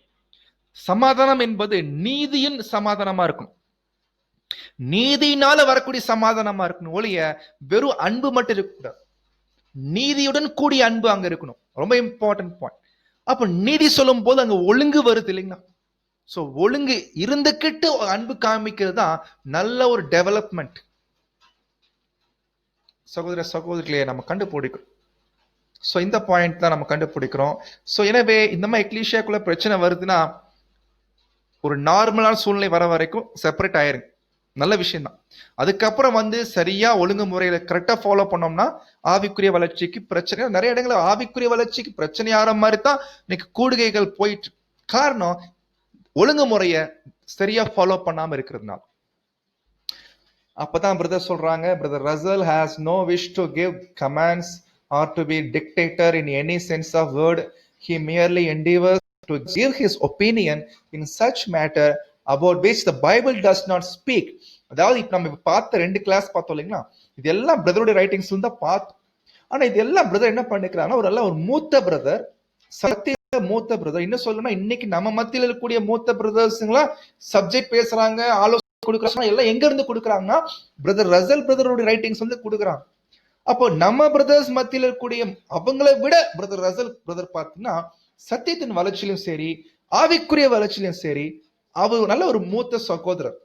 அவர் ஒரு ஒப்பீனியன் கொடுக்கிறாருன்னா அதுக்கு நம்ம ஒரு முக்கியத்துவம் அமைக்க வேண்டியது அவசியமா இருக்கு. அப்படித்தான் எலெக்ஷன் விஷயத்துல நிறைய முன்னுரிமை, நிறைய ஆலோசனைகள், நிறைய விஷயங்கள் பேசியிருக்கிறாங்க. அது நம்ம ஃபாலோ பண்ணும்போது ஆரோக்கியமா இருக்கும். சில விஷயங்கள் பைபிள் சொல்லாத காரியங்களை பிராக்டிக்கலான விஷயங்களை பிரதர் ரசல் பேசியிருக்கிறாங்க. அது நல்ல ஆலோசனையா இருக்குது. உண்மையிலே படிக்கிறவங்களுக்கு ஆலோசனை அது புரிஞ்சுக்க முடியும். சோ அதான் சொல்றாரு, ஒரு வேளை எக்லீஷியா செப்பரேஷன் நடக்குதுன்னா அது தப்பு இல்லை இல்லைங்களா? அப்ப சொல்றாரு பாரு, இன்னொரு பாயிண்ட் சொல்ற, ஒரு வேளை ரொம்ப ஹம்பிளா சொல்றார், இதை காட்டிலும் மேலான ஒரு பிளான் உங்களுக்கு தெரிஞ்சுன்னா, மேலான ஒரு வழி உங்களுக்கு தோணுச்சுன்னா தாராளமா பண்ணுங்க. அது கண்டிப்பா எனக்கு திருப்தியா இருக்கும். ஒருவேளை நான் சொன்ன ஐடியா விட வேற பெட்டரான ஒரு வழி கிடைச்சுன்னா தாராளமா பண்ணு. ஆனா சபையில ஒழுங்கு என்பது கண்டிப்பா இருக்கணும் சொல்லி அங்க முடிக்கிறார். சோ கடைசியா இந்த லெசன் நம்ம முடிக்கலாம், பார்ட் 2 முடிக்கலாம். ரீட் பண்ணி நான் முடிக்கிறோம். Reprint 4418. Recognition of the Lord and watching for his guidance through his word and his promises will enable the Lord's people to discern the ones who he set over them in the Lord. அதாவது சபையில யார மூப்பராய் வைக்க வேண்டும் என்று கர்த்தருடைய வார்த்தைகள் மூலமாக கர்த்தருடைய சித்தத்தை அறிந்து கொள்ள முடியும் தேவனுடைய வார்த்தைகள் மூலமா, இல்லைங்களா? அடுத்து சொல்றாரு, இன் டிவைன் ஆர்டர், தெய்வீக ஒழுங்கின்படி church is to select its own servant. சபையார் தேவனுடைய ஒழுங்கின்படி தங்களுடைய ஊழியக்காரர்களை சபைத்தான் தேர்ந்தெடுக்கணும். எப்படி? கைகளை உயர்த்துவதன் மூலமாக. ஆனா சொல்றாரு, not according to his own judgment. சொந்த கருத்தின்படி, சொந்த எண்ணத்தின்படி, சொந்த விருப்பத்தின்படி ஓட் பண்ணக்கூடாது. சொந்தக்காரரு, கணவரு, இல்லைங்களா, இல்ல ரொம்ப க்ளோஸ் பிரதரு, அப்படிலாம் இருக்கக்கூடாது. இல்ல அவரு கை தூக்கல தப்பா நினைச்சுக்குவாரு, இதெல்லாம் இருக்கக்கூடாது. வசனத்தின்படி தகுதி இருக்குதா அப்படிதான் பார்க்கும். சோ தேவனுடைய சித்தத்தின்படி வசனங்களின் படித்தான் அங்க நம்ம கைகளை உயர்த்த வேண்டும். If therefore in the Lord's providence, தேவனுடைய வழிநடத்தலின்படி our conception of the matter is not realized, ஒருவேளை நியாயமான விஷயங்கள் சத்தியத்தின்படியாக ஒரு மூப்பர் இவர் தான் வரணும்னு விரும்புறோம், ஆனா அவர் வரல, மாறாக வேற ஒரு தப்பான ஒருத்தர் வந்துட்டாரு, வசனத்தின்படி தகுதி இல்லாத ஒருத்தரை சபையார் தேர்ந்தெடுத்துட்டாங்க மெஜாரிட்டி ஜனங்கள். இப்ப மைனாரிட்டி இருப்பாங்க பாத்தீங்க, அவங்க என்ன பண்ணுவாங்க? அவங்க விரும்பல, ஆனா மெஜாரிட்டி விரும்பிட்டாங்க, என்ன பண்றது? Brother, we are to be submissive and cooperate with such to best of our ability. சண்டை பண்ண வேணாம், ஃபைட் பண்ண வேணாம். ஓகே, தேர்ந்தெடுக்கப்பட்டாச்சு, முடிந்த அளவுக்கு ஒத்துழைப்பு கொடுக்கலாம், அவ்வளவுதான். கீழ்ப்படிலாம், ஒத்துழைப்பு கொடுக்கலாம். இதுதான் உண்மையான தேவனுடைய பிள்ளைகள் சபையில செய்வாங்க. இதுதான் ஒழுங்குமுறை. இது கரெக்டா இருந்தா சபையில பிரச்சனைக்கு வேலை இல்லை. இது இல்லாம போகும்போது தான் சபையில பிரச்சனை வருதுங்க. சோ இது நம்ம உணரணும் சகோதர சகோதரிகளை. அப்போ தேவனுடைய ஞானத்தை புரிஞ்சவர்களாக தேவனுடைய பிள்ளைகள் இந்த விஷயத்த புரிஞ்சுக்கணும். ஏன்னா தேவனுடைய ஒழுங்கு இப்படி இருக்குது. சோ மெஜாரிட்டி விரும்பிட்டாங்கன்னா சரி பரவாயில்ல, அது நாம ஒருவேளை தப்பா. ஏன்னா சில நேரங்களை பாத்தீங்கன்னா தேவன் என்ன பண்ணுவார் தெரியுங்களா, சபையை பத்தி சொல்லும் போது சகோதர சகோதரிகளே சொல்றாரு பாருங்க இந்த இடத்துல, சில நேரங்கள் இஃப் சம்டைம்ஸ் கர்த்தர் என்ன பண்ணிடுறாராமா, சபை ஜனங்கள் அவங்க தங்களுக்கே கேடு வர மாதிரி, கேடுனா என்னங்க, தங்களுக்கே பிரச்சனை வர மாதிரி தவறான ஒருத்தரை அந்த பொறுப்புகளை நியமிச்சிருவாங்களாமா. கர்த்தரும் என்ன பண்ணிடுறாரு தெரியுங்களா, அனுமதிச்சிருவாருங்களாம். நிறைய பேர் கேட்கலாம், மைனாரிட்டி என்ன பிரதர், நம்ம மைனாரிட்டி சத்தியத்தின் படி நம்ம பாக்குறோம், ஆனா மெஜாரிட்டி சத்தியத்தின் படி பார்க்காம ஒரு தப்பான பிரதரை நியமிச்சுட்டாங்களே, ஏன் இது கர்த்தர், ஏன் இது, எப்படி இது புரிஞ்சுக்கலாம், இது கர்த்தருடைய சித்தம் நம்ம எப்படி எடுத்துக்கலாம் கேட்கும் போது சொல்றாரு, இது கூட கர்த்தருடைய சித்தம் தான். என்னன்னா சபை அப்படி தப்பான முடிவு எடுக்கிறாங்க பாத்தீங்களா, அந்த மாதிரி தப்பா முடிவெடுக்கிறது கர்த்தர் அனுமதிச்சாருங்களாம். To permit things in this church to go contrary to her highest interest. So அப்போ உடனே நீங்க பயப்பட வேண்டாம், கோவப்பட வேண்டாம், சண்டை பண்ண வேண்டாம், நீதியை நிலைநாட்டுறதுக்கு போராட வேண்டாம், கர்த்தர் மேல விட்டுருங்க. கர்த்தர் மேல, ஏன்னா அவர் சபைக்கு தலை, அவர் இல்லாம நம்ம பேச முடியுமா. சோ கடைசியா சகோதர சகோதரிகளே ஒரு பாயிண்ட் சொல்லி முடிக்கிறோம். என்னன்னா, இன்னைக்கு எலெக்ஷன் பண்ணாத பிரதர்ஸுங்க நாங்க ஏன் பண்ணலன்னு சொல்லிட்டு காரணத்தை சொல்லிட்டு இருக்கிறாங்க. அதே போல சும்மா ஃபார்மாலிட்டி பண்றதுனால எலெக்ஷன்ல பண்றோம், அதனால எக்லீஷியால நன்மை வருதான்னு பாத்தீங்கன்னா பிரச்சனை தான் வருது எலெக்ஷன் டைம் அப்போ, ஏன்னா ஃபார்மாலிட்டி பண்றதுனால. அப்போ நம்ம எலெக்ஷன் பண்ணாத பிரதர்ஸுங்களை பார்த்து குறை சொல்றோம், ஒருவருக்கு ஒருவர் குறை சொல்லிட்டு வரும் இல்லையா. ஒரு விஷயம் மறந்தாச்சு, என்னன்னா கர்த்தர்கிட்ட நம்ம என்ன பேச போறோம். நாளைக்கு கர்த்தர் நம்மகிட்ட கேட்கும் போது நம்ம கர்த்தர்கிட்ட என்ன பதில் சொல்லுவோம்.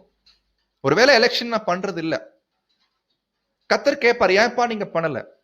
கர்த்தர் ஒருவேளை சபைக்கு தலைவர், அவர் நாளைக்கு கேட்கிறாருன்னா இன்னைக்கு நம்ம பிரதர்ஸ் மத்தியில ஆன்சர் பண்ணிட்டு இருக்கிறோம், இதான் காரணம் இதான் காரணம். கர்த்தர்கிட்ட ஆன்சர் பண்ண முடியுமா இந்த ஆன்சர், யோசிக்கணும். அதே போல ஃபார்மாலிட்டி பண்ணிட்டு நாங்க எலெக்ஷன் பண்ணிட்டு இருக்கோம் பெருமையா சொல்லிட்டு இருக்கிறோம் இல்லைங்களா, கர்த்தர்கிட்ட சொல்ல முடியுங்களா. பார்க்க போறோம் அடுத்த வரக்கூடிய கிளாஸஸ், நம்ம எவ்வளோ ஒரு ஃபார்மாலிட்டி பண்ண எலெக்ஷன் கண்டுபிடிக்க போறோம். தேவன் தாமே அனைவரையும் காத்து வழிநடத்தி கிருபை செய்வாராக. ஆமென்.